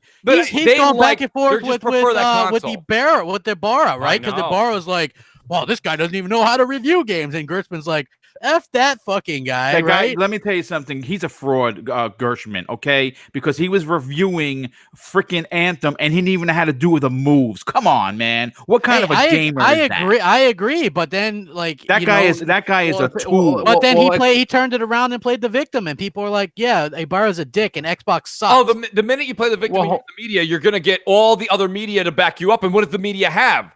Hundreds of thousands, if not millions of followers. Hey, guys, listen, in the chat, you don't have to be done with anybody because they have a different opinion than you. Yeah, Jesus Christ, shit. You guys. I know. Hey, listen. Hey, Crap, you're my boy. You know that. We're friends. That's the point. Guys, we're all having a debate here. It's just Crossfire. It's just opinion. Me and podcast. Okay. Me and Crap after this are gonna have a freaking steak and chill. That's like we're not going at each other here. This isn't really on this podcast. It's just opinions, man. I feel like the bigger question with all this, because you hear how this topic has evolved over here. Obviously, this is going to be a situation for Xbox. How are they going to address this?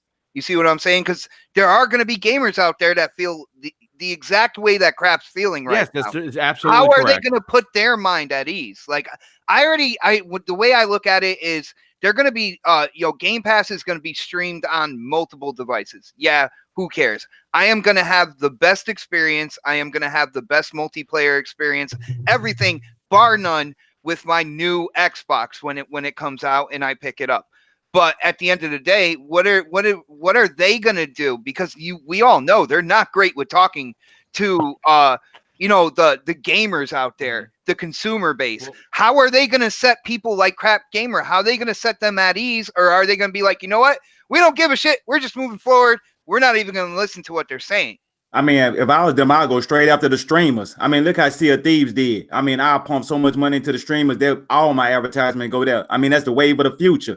You got these big streamers and these big YouTube personnels like Cutie Pie and stuff like that. They get on there and stream the game for a couple of days, and you know what I'm saying, you just keep fluctuating money in like that instead of paying these $1 million Super Bowl price tags. You could pump a whole 6 months into streamers and YouTubers, and even I catch all the YouTubers, even people that's at Crap level, people at Mooch level, you know what I'm saying, all the way down to the itty bitty people, you know what I'm saying, the ones that just starting like me. I'll be pumping money into that. So anytime somebody turn on YouTube, sometimes they get on the internet, they look at anything on Mixer, anything they look on Twitch, anything they look on YouTube, they're gonna be seeing Microsoft. Yeah, but I'm talking about. But Apex did that, right? Apex put it to the streamers, but also EA has the money to put it on those streamers, and they gave it to IGN. They gave it to a lot of people. Remember IGN? They brought out a review of it. It was like a 6, then they went, oh fuck, and then took it away and put it at a 9. Or something like that, right? So like they still give it to the media. These people have a platform that millions of people watch. So it'll be dumb of them not to give it to them. Like that's just streamers are king, though. The streamers are king. I mean, that's better than regular advertisement. I mean, a lot of people like to see stuff on ABC, NBC, CBS, and all these other type of shows. Yeah, but then it backfires too, man. If you look at what the streamers are saying about Anthem, that's why a lot of people aren't buying that damn game. Because even the streamer like Gothalion said there's no end game. Would you think they're gonna be talking bad about you? Wait, what? If you pumping money into them, like if I'm sitting there paying these streamers to stream my game, you think they're gonna say, "Oh, I'm gonna mess up my cash cow to say this game"? So they gonna play the game and they gonna act, if it's a game they enjoy, they gonna. Well, that's the same problem as the media, then, right? If they're pumping money towards them, they're not going to give us the right kind of feedback. It's gonna be the same problem. Then it's just going to be a circle jerk of people being like, "Oh, I get this money, I'm going to praise this game," just like I guess what people think the media is doing. I mean, but hey, that's the name of the game, though. I mean, if you was putting out something, you'll put it in people's hands and say, "Hey, like my stuff," and then other people. I mean, they beating them down. Microsoft and EA get beat down for anything. So if you pumping money, I can't get mad at them. Pump money into the streamers and get them to play y'all games and let people watch it and observe these games. And if they see it's a fun game like Crackdown, people can say it's a 2. I don't care if I get on there and I'm laughing, enjoying myself, saying "boom." Oh man, it's up.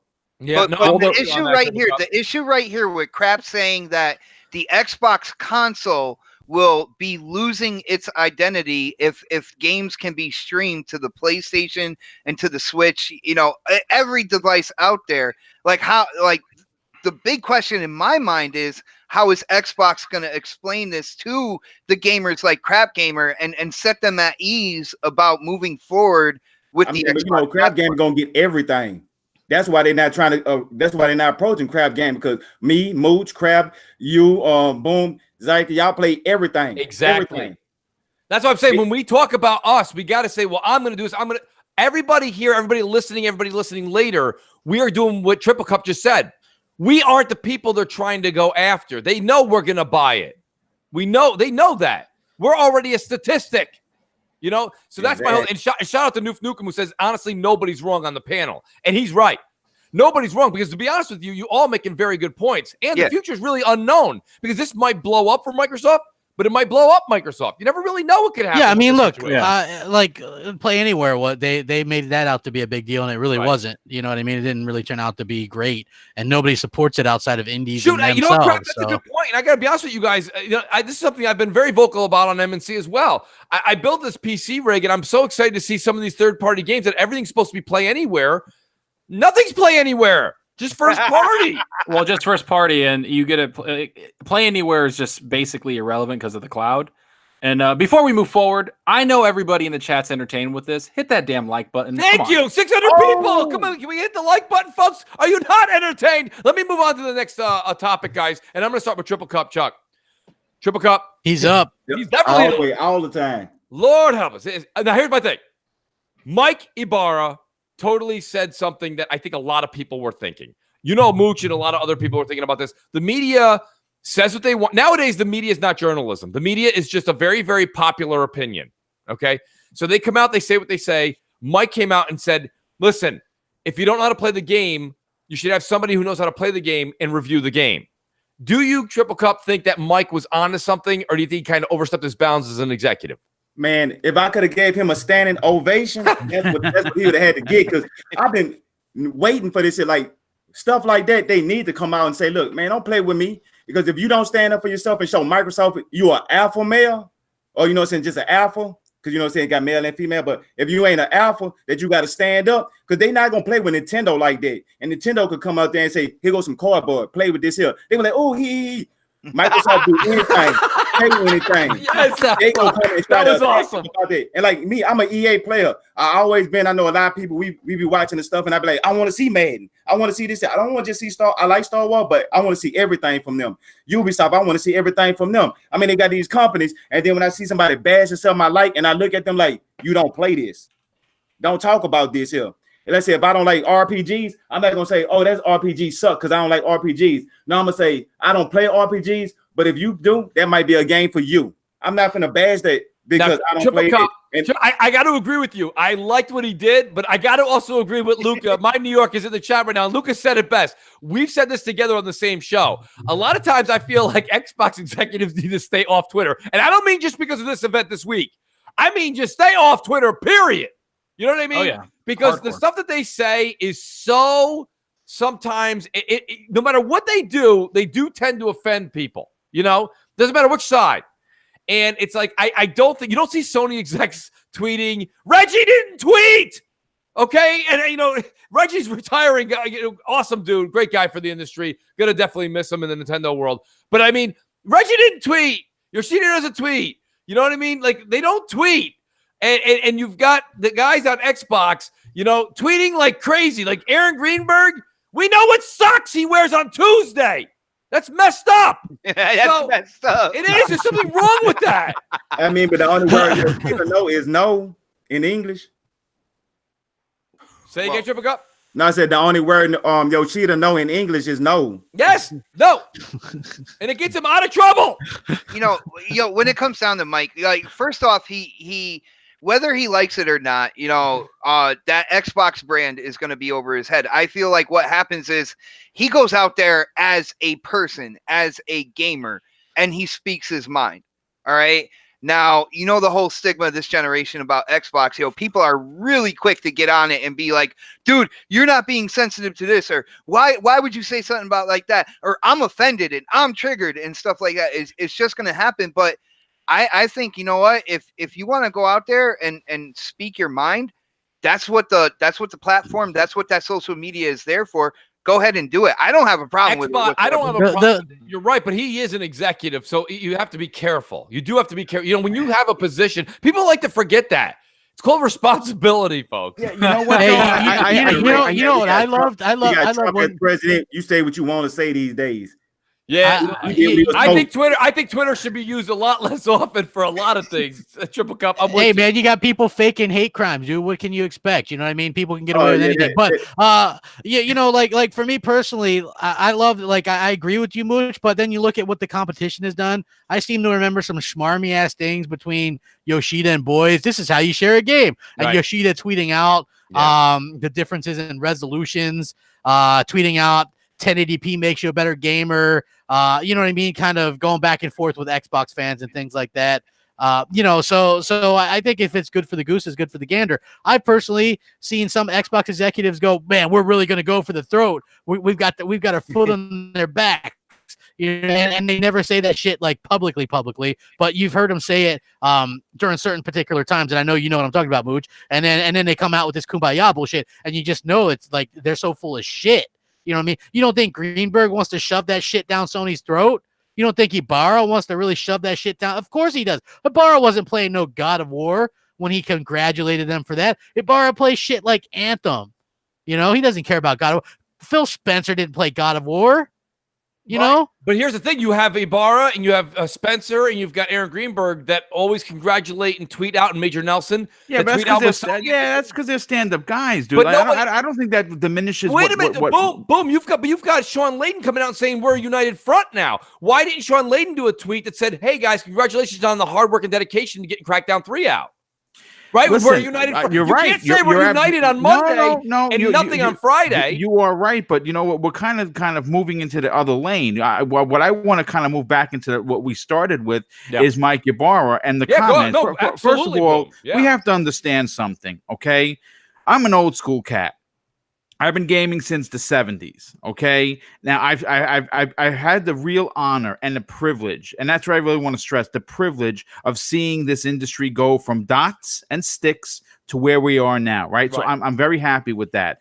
I've also seen journalism take a complete shit in the last 5 years. And you know why that is? Yeah. Because the younger generation are going to school because they have no idea what they want to do, and they're getting these so-called journalism pieces of paper, and they're going and playing these games and reviewing them. Let me tell you something. You want to talk about Gershman? That guy is a piece of shit. And you know what? I've listened to Giant Bomb for years. And you know what? There wasn't a effing game that guy ever liked. And to see him playing this game and not knowing what to do is disgraceful and embarrassing to the Giant Bomb name. And he should have whatever credentials he has revoked. And you know what? Good on Mike Ybarra for getting out there. Now, I understand Anthem may not be the 90 Metacritic that everybody wants to be, but you know what? This 5 gig patch fixed a lot of the problems. There are shit tons of people playing it and enjoying it. And you know what? There are a ton of other games that launched broken that are now masterpieces. Rainbow Six Siege, For Honor, Destiny 1, Destiny 2, The Division 1. Listen, yeah, like I said, calm down with Anthem being a total shitbag, because it's not. If you guys recall, Destiny 1 was a 7.1 Metacritic. Yep. So I want to agree and add to what Boom's saying as far as the game itself. We're all sitting here in the moment. We're sitting in the now, right? And that's fine. We're discussing the now, so I get it. But realistically speaking, when people, whether you like Destiny or not, even people that don't like Destiny, they don't go, come on, Mooch, you like Destiny? Don't you remember that first week it launched? It was rough. Like, nobody says that. You may hate Destiny, rough, right? Nobody gives a shit, right? My point is, with BioWare in this game, no one's going to remember this Rocky or this 5 gig update. They're going to say, hey, you know what? It started slow and it really picked up. This is a hell of a game. And I agree with Boom with that. You know, The Division 1, Destiny 1, a lot of these games all did this where they had a rough time starting off, but then they became really good games. Even people that defend the Division right now, there's a lot of people, and Boom's one of them. Yes, unfortunately, EA's the Microsoft of publishers. People hate them. They just the Microsoft they are like you can, and I feel bad for BioWare. I mean, I haven't played the game. I'll mooch it gladly if somebody wants to give it to me. But these type of games are what EA does, like it or not. They're into the games as a service type thing, just like Microsoft. And whether then I think they do deserve some of the hate that they've gotten this gen, but maybe not all of it. You know what I mean? So hopefully people give the game a fair chance or whatever. I would hate to see BioWare have to close down or, something along those lines. We've lost so much already this generation. It really sucks when social media and people and kind of cost people their jobs and cost people stuff like that. Because I can remember once. I wouldn't say it's the media's fault if they lose their jobs, because I like I said, I put out a video. I talked about Anthem, and they did things on how not to do a games as a service and how not to make a multiplayer game. Isn't a lot of that stuff EA forced on them though? We don't know. Nobody knows what it is. I mean, BioWare says this is our game, and BioWare said they wanted to take the single player aspect and story driven campaigns that they've done and put it into a multiplayer game. They said that was their basically next thing they wanted to conquer. Well, your campaign is not that good. It's about 12 hours long, maybe 12. And 4 hours of that is grinding a daily that sucks ass.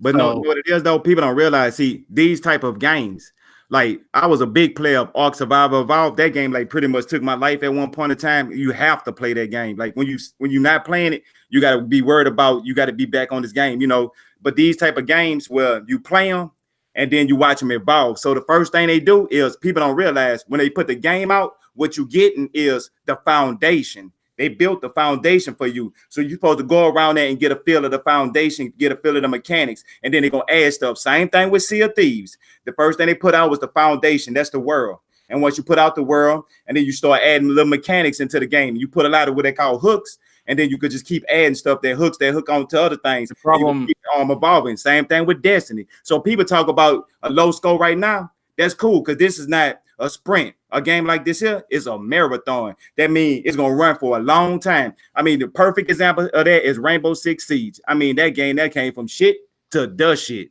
Right. But the difference is that Anthem's foundation isn't that well done.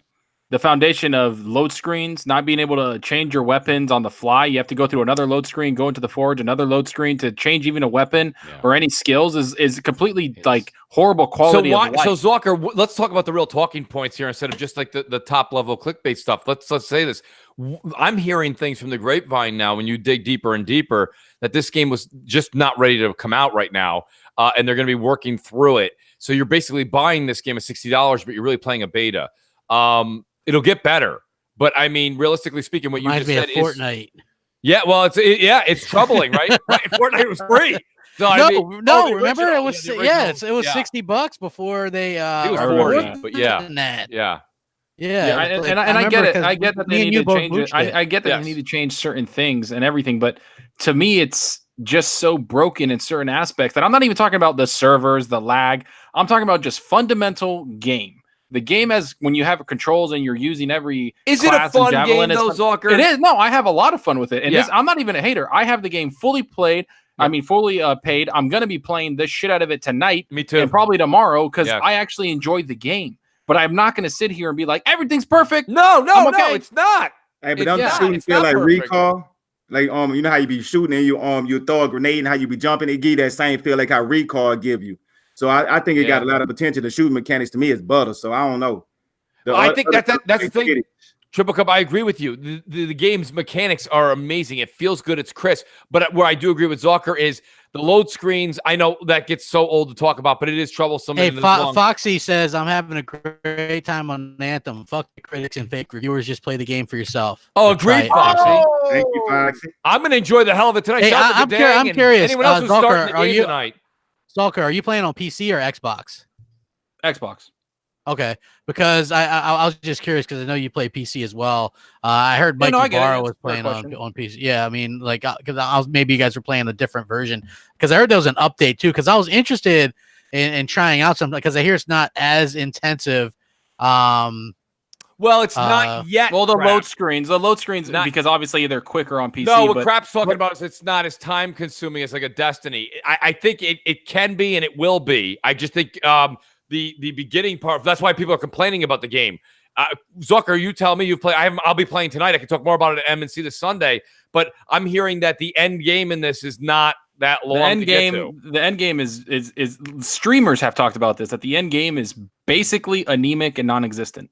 Like it is, and it's all it is the tier, like, like rifts or mythic pluses like WoW or Diablo, where you just keep doing the same thing but at higher difficulties. The difference between those three games is that Diablo and WoW have a foundation in multiple different areas and multiple dungeons that you can do that are randomized. Anthem doesn't have that foundation at all. And if you look at what Division 2 is doing, it is going to annihilate anything that Anthem has endgame wise, and it's about a 30 to 40 hour campaign to get to 30. That's like a report that's been, people are like, oh, we'll get it in 20. That's just, they're inflating it. But apparently it actually does take a while to get to it. So I don't know what Anthem and EA is thinking. They need to add stuff. And the reason why, this is the first hint I got. When everybody was asking for Anthem's roadmap, they didn't say anything. They didn't give us a roadmap.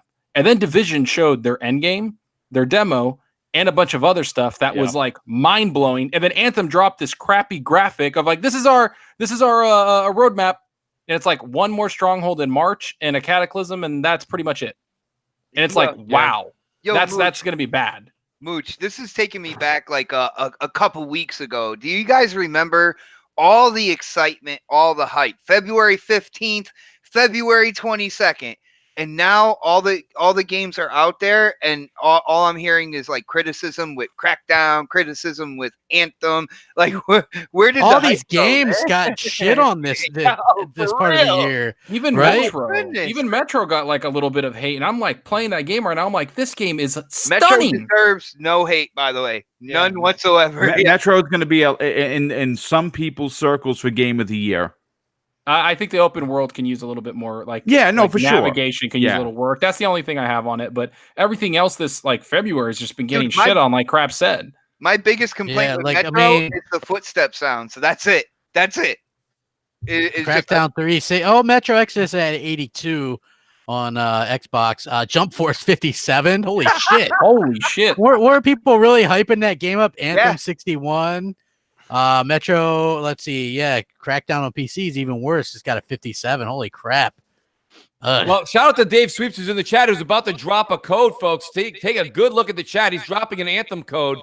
Shout out to Dave Sweeps. That's outstanding. That's very, very kind of him, by the way. We didn't let him know the rule. First, he has to drop it into a DM to me on Twitter. Yeah, I'm sure that'll go over great.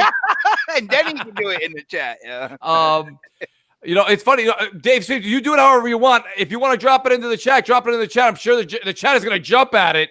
And then all I ask is whoever wins it, do let us know in the chat so we can do a shout out. Listen, guys, I got news for you. I got to go to Crackdown 3. And I know it's only a week. Dude, are we going to get any of this leaks for E3? Because you got like 22 minutes left in the show and outros. Well, I thought we kind of talked about it, but we can go back to it again. I mean, we talked about what Anaconda is going to have. We talked about what Lockhart's going to have, and we talked about that. We didn't. But the rumor is Infinite as a launch title, and it's going to be more RPG like. And also we can talk about it. Let's go for it. Yeah. Yeah, and also because I got to be out of here right at 9. So and also the Ninja Theory game supposedly is going to launch as an Xbox One exclusive early next year. So wow. Yeah, I mean those were, I thought, huge kind of big megatons. Like they aren't done with the Xbox One per se as exclusive wise, as I thought the Ninja Theory game would definitely be a next Xbox thing, right? But it's not. So, like, what do you guys think about that? I think it's crazy. Like, cool, because it gives people more of a reason to, stick around on Xbox and stuff like that. But a little bit surprising that they wouldn't push that back to be a launch exclusive to the end of the year. Oh crap! What I think is going to happen is if it is true and it comes out, early next year on Xbox One, they already have the assets and everything in line that when the new hardware comes out, if you own it, go ahead and play it on the new hardware when you buy it, because it's going to, just perform that much better, look that much better, like on the more powerful console. So I don't necessarily have a problem with them doing that. Halo Halo Infinite sounds amazing to me. The only thing with the RPG aspect that they're talking about the story kind of moving with what decisions you make in the game. And I'm a little concerned about that whole, you make decisions and the story caters to you, but then at the end of the day, when they come out with a sequel to Infinite, it's going to be only a certain ending. You know what I'm saying? And that'll kind of pull for people who are faithful to like the Halo franchise who get into the story.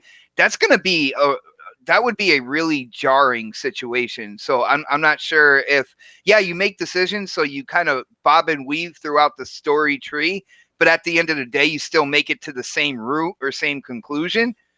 But well, I mean, they could handle it, but like Mass Effect. You know what I'm saying? Your decision. That would you guys don't think it's going to be what the Hellblade 2, right? I hope not. No, I don't. I actually want to see them do something new, because I think that Xbox fans, after, let's see, when was our last new IP announced? Was 2015. 4 years. And it wouldn't be till almost 5 years technically that we get it, right? But like AAA style IP, I think we deserve that. I think that Ninja Theories, they're going to go a lot different than people think. I'm looking like, I mean, Phil Spencer, Matt Booty, everybody, they've talked about like, hey, Ninja Theory hasn't been sitting on their hands, is what they said. Yeah, they've been working hard at what they've been doing, and the acquisition of them happened a lot like back before everybody even knew, when they announced it, like a year almost. So I think they're making a multiplayer game. I don't think. Oh, you think so? Interesting. They usually make hack and slash stuff. You think they're going to make something multiplayer? I think it's going to be something co-op, because I mean, you got to look at it this co-op, way. but not like games as a service. I don't know. I don't know if it's a games as a service. I don't know. I think it's going to be co-op. I think it's going to be multiplayer, because you got to look at it this way. As a tech guy, if I like when I was working at my university, I was always limited by the servers or the tech that we had. So it kind of sucked. I couldn't go to my full potential of what I can create. So these people have all this Microsoft like resources, and it's like, what are you going to do with it? You're going to stick in your same little bubble and make the same game? No. You're going to go and use the full breadth of the resources that you have now, which would be servers and dedicated servers and whatever you can, and use that to your full potential. Yeah. You know what? So the rumor crap is that they're going to Ninja Theory's game is this gen? Yes, it's going to be. They're going to announce it at E3, and it's going to come out early 2020. And the next Xbox is going to come out November 2020. Well, that we also shout out Anthony Boyd in the chat, man. He just hooked me up with Anthem Legion of Dawn edition. You know what I noticed, guys? By the way, Crap has been Moochie games on my channel. What the hell's going on? Anthony, hey man, I don't have Division 2, Anthony. What's going on here? Hold on, let me check. Man. The Mooch 78. Don't say the Mooch 78. What happened? No, go ahead, Crap. It's great. You trained me. Well, I just wanted to give him a shout out. He's been a good friend for a long Anthony time. Boyd's fantastic. Long time supporter. Huge fan. So I'm going to install it tonight and hop on tomorrow because I got some time, and I'm going to. I'll be done by Wednesday. Enjoy yes, it. Yes. Well, no, dude, hold on. I actually, because remember, I've been complaining about my internet, so called up, and there's a problem with the line, so that's why it's like I'm getting even worse than I normally would get. Right. And so like people might have noticed some of my videos don't even have video in the background. It's just a static picture, because that's easier to upload. That only takes me an hour as opposed to the 2 hours that it takes to do the videos. It's crazy, man. I'm like, damn, this is a 3.5 minute video with no video whatsoever. It's just static, right? Like a static picture. And it's taken me like an hour to upload that. Like, that's crazy. And so I thought I reset my modem a million times. It's like, damn, that 5G can't get here soon enough. Am I right, Mooch? Absolutely, buddy. You need that 5G, 6G. Take 7G while you're at it, Crap. I know, dude. I need something, man. Damn. Like, God, I live in like, I don't know. You know what's funny? Back in like 2007, I have basically almost the same internet now that I had then. That shows you how things haven't changed much here in the country. But, it was actually good internet for the time, right? Like whenever we'd go into a room in Call of Duty, I was the host, right? On like Battlefront and stuff like that. I had really good internet. Like my ping was low and stuff like that. Now it's like I've got like the worst internet ever, so it's kind of ridiculous. But and I do want to get back to that Crap. You kind of took me by surprise. I did hear about the Ninja Theory thing, but I must have missed a word or two here or there when the rumors came out. The fact that Ninja Theory being one of the ones everyone's kind of excited about, right? I got to be honest with you. I don't know if I'm excited that it's coming out this gen. I want a Ninja Theory to be next gen. What do you know think? What? Microsoft might not even do like the whole gen type thing. Maybe that's going to be because look, they can't stop putting stuff on the X, right? And if you look at the specs, and I know like I had the Don, I was talking to him, because the thing for Lockhart is less T-flops than what's on the X. Right. But he said like the T-flops, but he said something about the CPU and all that stuff is way more streamlined. The Navi GPU is way more efficient than what is being used right now. So when it comes down to it, it's going to be able to produce a lot more than what like that number entails, if it's true. Like I heard that when it comes to Lockhart, it'll be slightly more powerful than the Xbox One X. But number wise, the T-flops, it look lower than the X, according to that rumor. So, I'll be honest with you. I mean, who do you think that they're trying to market here? And crap, you didn't come into the pre-show before when we were having a great conversation. This is how I kind of want to talk. This is a huge issue. What do you think the Anaconda is going to be priced at? Boom, you were very vocal on this too. I think that Mike's like, and people might not like it. Microsoft doesn't care if you buy that, right? Like they don't care if you buy that or the Lockhart. I think Lockhart's going to be $399. I think Anaconda could be as much as $599. But if it has less T-flops, I understand what he's saying about the Navi and everything that's going on as far as the CPU. I totally get that. And like Zucker said, there's other variables here than just the obvious. And shout out to Dave Sweets. Everybody should be paying attention. There's a huge code right now that was just dropped for Anthem that comes out today, folks. Comes out today. But I mean, realistically speaking, we thought that they were going to have a console that competes with the PS5 and then a monster, if you will, again, in the Anaconda that would be more expensive. But if in all honesty, the PS5 is between the Lockhart and the Anaconda, Sony kind of has a huge market there in the middle. Do you guys agree with that?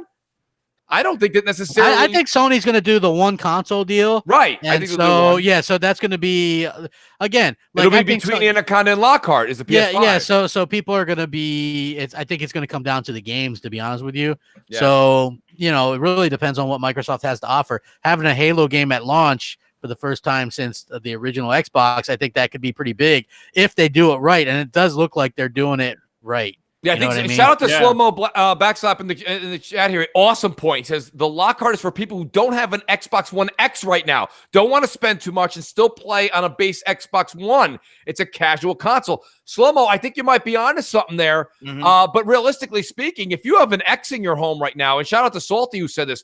Salty said right now, as far as he's concerned, I don't know if he was kidding or not, he said he's going to keep his X and buy a PS5. And I can't really blame him. Like, here's the thing. You can't really argue that point. You can't. You know what I mean? And it'd be hard to really kind of argue. And here's the thing, right? Like, I'm like, I bought an Xbox One first. And originally, and I remember I was just a little idiot doing reviews like, hey, it's me. The games aren't always crappy, but the reviews are. Right? Like, so that was me. It's me. Yeah. Like, that was me. It was just like I was doing it for people on my gaming clan. They wanted to know if games are good or not, because even back then I was buying all the games.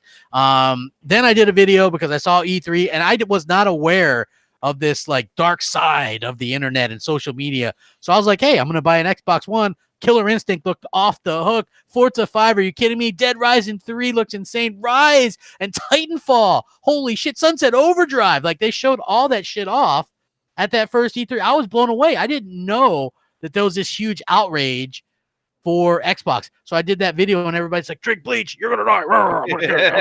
Right? So that's sort of, yes, I get that quite a bit. And so that's basically kind of how the whole thing started.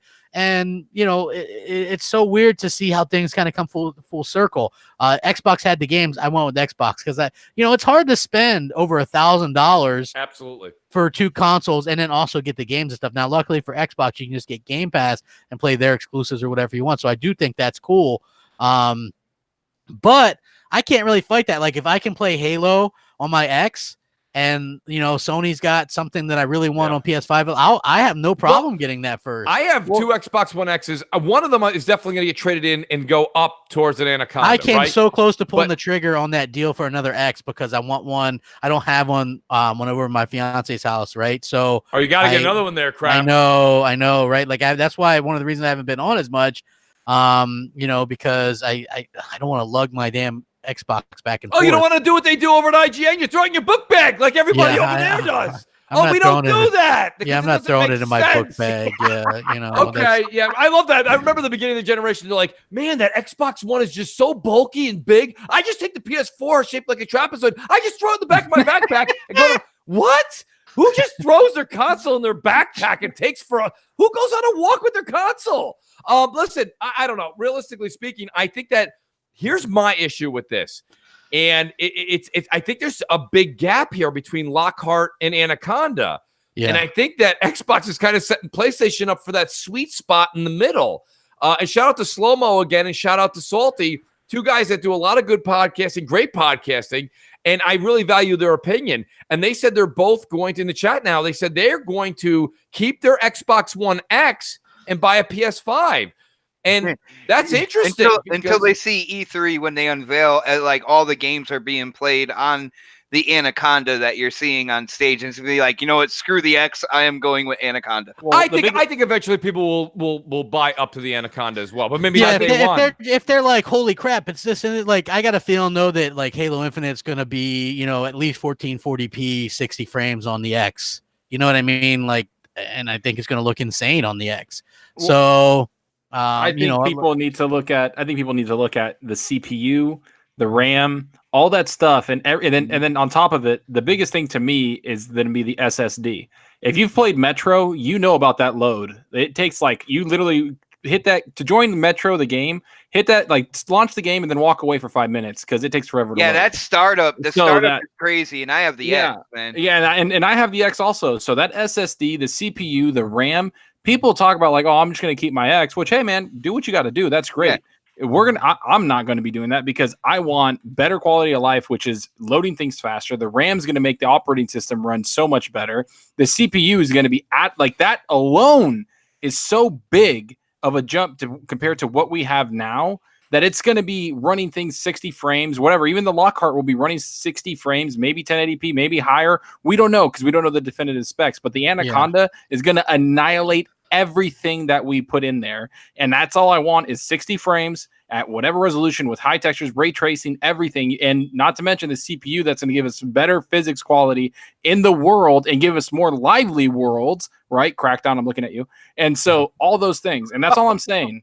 And I'm not trying to be. I love Crackdown too. I enjoyed it, buddy. Well, the thing for me is, man, I hope that maybe the X and whatever Lockhart could do at least 1440p because, to be honest with you, it's such a striking difference. And I'm not a resolution guy like that can tell a lot of different resolutions, but going from 1080p to 4K, I can tell that. Right, like when I play Forza Horizon 4, I could definitely tell that on my TV. I was probably one of the only schmucks I know that played Forza Horizon 4 at 4K 30. Just because I'm that guy, I guess. I don't know. But even when I played I did that for the extra graphical detail, like the shadows that were cast at night. Stuff like that, man. Like to me, it looked so much better. It didn't look nearly as good. Just the way it was at 1080p. So I think 1440p would be less of a stark contrast. So I wouldn't mind playing a game at that level. Like if I have to wait, I'll most likely just buy the Anaconda, but they have to have the games there at launch to really interest me because I already have the way Microsoft, it looks like they're going to do it. You don't necessarily quote unquote need to buy the Anaconda or Lockhart to play their next gen games. Whereas on Sony's side, it looks like you're going to need to buy the PS5 to play those games. Although I think some of them are going to be cross gen as well. Who wouldn't buy the PlayStation 5 version of those, with like who bought the Wii U version of Zelda, whatever the hell that Zelda is, right? I know you did, but it doesn't make sense for me. I'm sorry. I have to say something. I'm sorry. Salty in the chat, bro. You're telling me I don't have a wife or a kid, so I don't have to worry about dough. I'm sorry. Don't assume things about other people's lives. I have other things like a family that I have to, work and, take care of and everything like that. So don't be saying negative things like that, bro. You don't need to be putting out shit like that. All right. Everybody has a budget. Everybody has things they need to worry about other than just a wife and kids. Okay. Well, I'll tell you. Moving on. It's a very, very in-between panel and chat episode tonight. I got news for you. Xbox 4. Well, Xbox spends his on vaping. Yes, dude. That's Darth Vape Pod. I work in a vape shop now, man. So I am the father. I am the father. Guys, real quick, and I know we talked on Crackdown. I just want to say this while we have 5 minutes left. This game came out of nowhere for me. It came out of nowhere for me. I didn't think it was going to be a game that I ever liked. I didn't like the first two. This game's outstanding. I'm having a lot of fun with it. And listen, tonight's Anthem launch night, so I'm going to play Anthem. I got it downloaded. I'm ready to go. But to be honest with you, this is really, really a game that came out of nowhere. And crap, I've got about 15, 16 hours into it. It's a lot of fun. Has anybody else been kind of sideswiped by this game?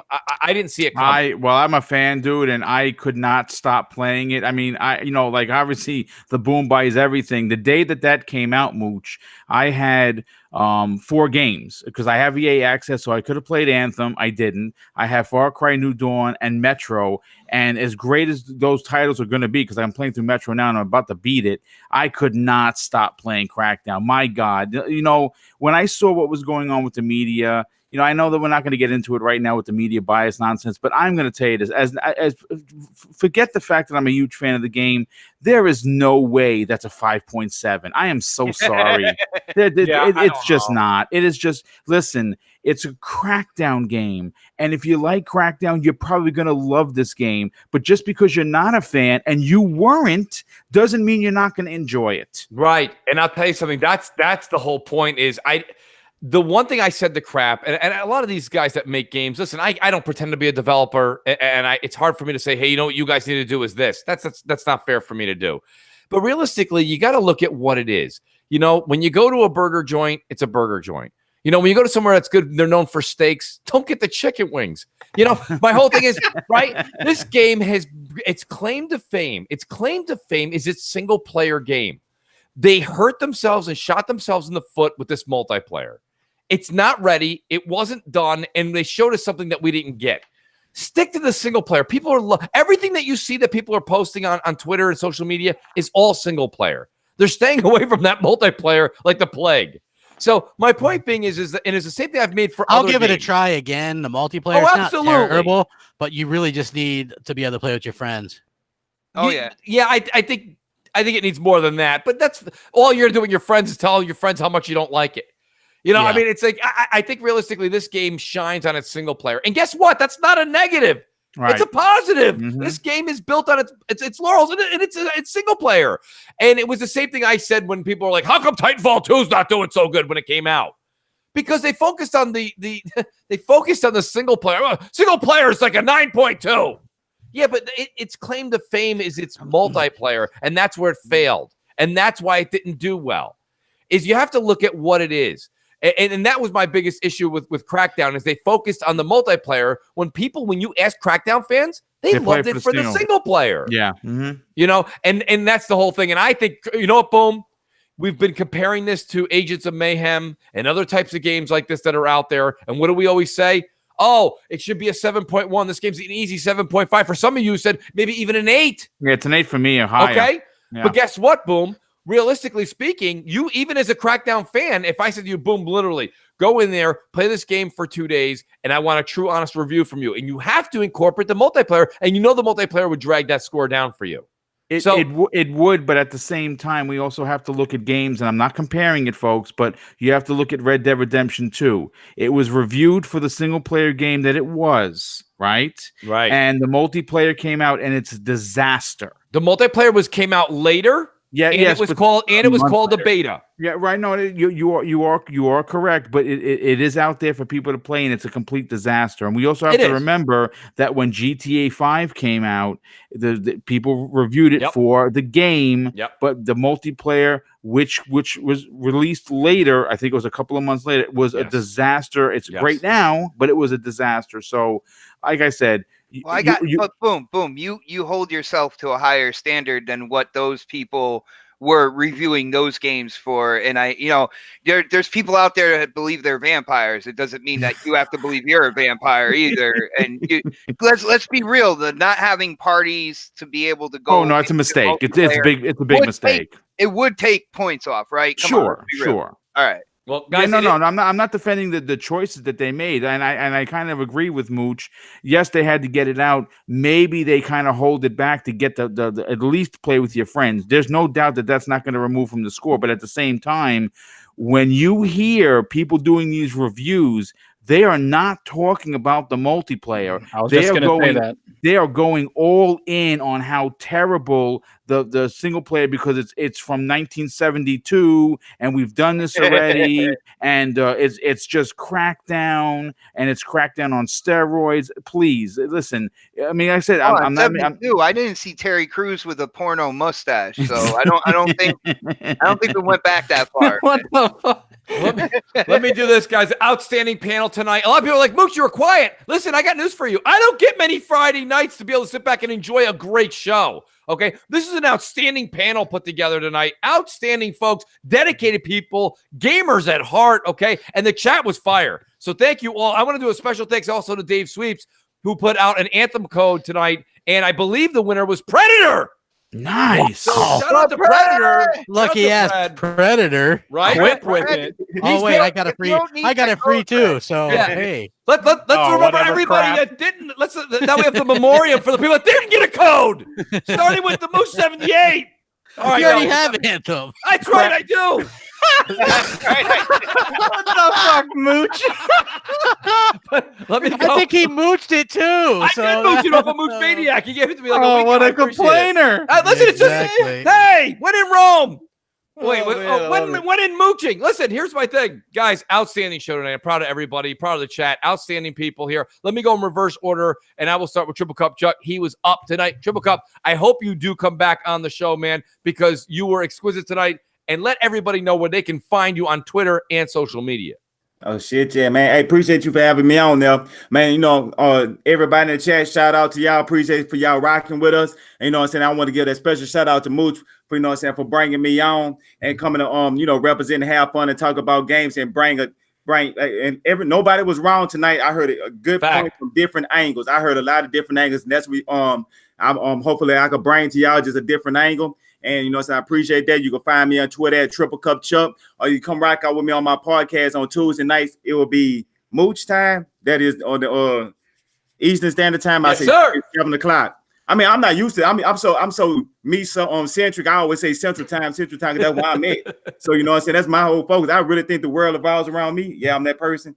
But anyway though. But yeah, shit, I want to have, you know what I'm saying, anybody in the chat, if y'all into DC Marvel, the comic books, come on, rock out with me. If y'all want to be on there, we could bring you on as a special guest, and we could, you know, talk about that. Just something different. Have a good time. I appreciate that, Triple Cup, and I'll definitely have you on the show again real soon, man. Thank you so much for being here. And then I got my boy Zalker, who is extremely opinionated tonight from RDX Podcast. Good to have Zalker here, man. Zalker's a lot of fun, man. Not only is he a pirate legend, dude, he loves Sea of Thieves.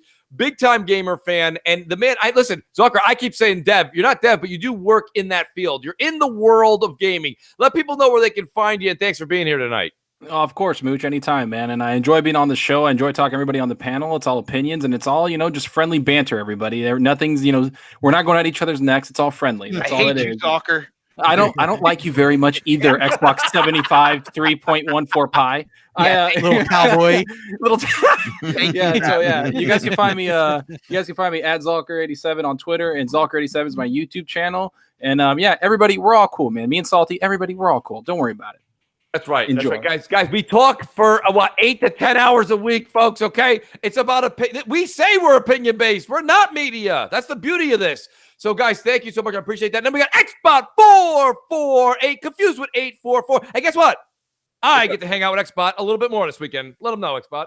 Yo, brother, I was just thinking, what a great start to the weekend. You had CrossFire, heated, compelling opinions going on, and we are going to continue that this Saturday on my channel, 7 p.m., when Mooch is going to come hang out with me, Yes, sir. Mega, Predator, Noximus. Guys, this is a show you are not going to want to miss. I can't wait, man. I'm excited. I appreciate that, Xbot, and I'm looking forward to it too, buddy. Awesome graphic and awesome advertisement you guys have out there. I'm going to have to mooch a couple of those off you guys real soon. I got this for you.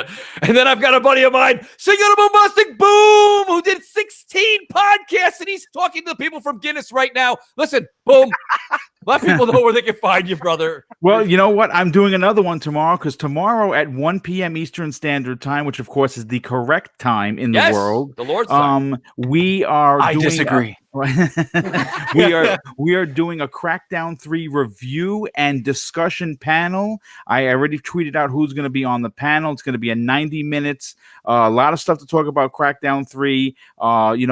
There has been most people within the community that are not fans have piled on. Most of the reviewers have piled on. Well, this is going to be a different take, and we're going to talk about what we enjoyed and why we find Crackdown 3 to be a better game than when people are selling you. So if you want to hear about a positive Crackdown 3, tune in tomorrow at 1. And as always, hit me up on Twitter at Mr. Boomstick XL and check out the YouTube channel Double Barrel Gaming. Awesome, Yo, Boomstick, now I know exactly what I'm going to have on the TV on the vape shop tomorrow at 1, man. Nice. That's awesome. I appreciate it. Very cool, Boomin. Thank you so much. And last but certainly not least, Crap Gamer from Crap Gamer Reviews. Crap, we have a great M&C show this Sunday. I'm looking forward to it. It's going to be a fun one. I'm sure there's going to be lots of talk. If you guys want to get your 2 cents in about any of these topics, today you can go ahead and go on Skype, MC Show Live. One word. You can leave a voicemail just like you would on a phone on Skype and just call it in, leave it in there. You'll be entered to win something just by doing that as well. So get your 2 cents in there about what you think about all this stuff, Game Pass, because it's a hot topic. So obviously, a lot of people have different thoughts and opinions on it. Very opinionated. So go ahead and do that and you can win something cool. So do it. Check out the channel. Cool stuff on there as well. Thank you guys for watching tonight. A lot of fun. We'll catch you later. Great stuff. Great debates. Guys, we have got Anthem. You've got Crackdown 3. There's so much stuff to play tonight. Enjoy whatever you play on whatever platform it may be. We'll catch you guys M&C Show Sunday, 11 a.m. my channel this week. See you guys later. Guys, thanks again on the panel chat. Everybody, good night. Good night, everybody.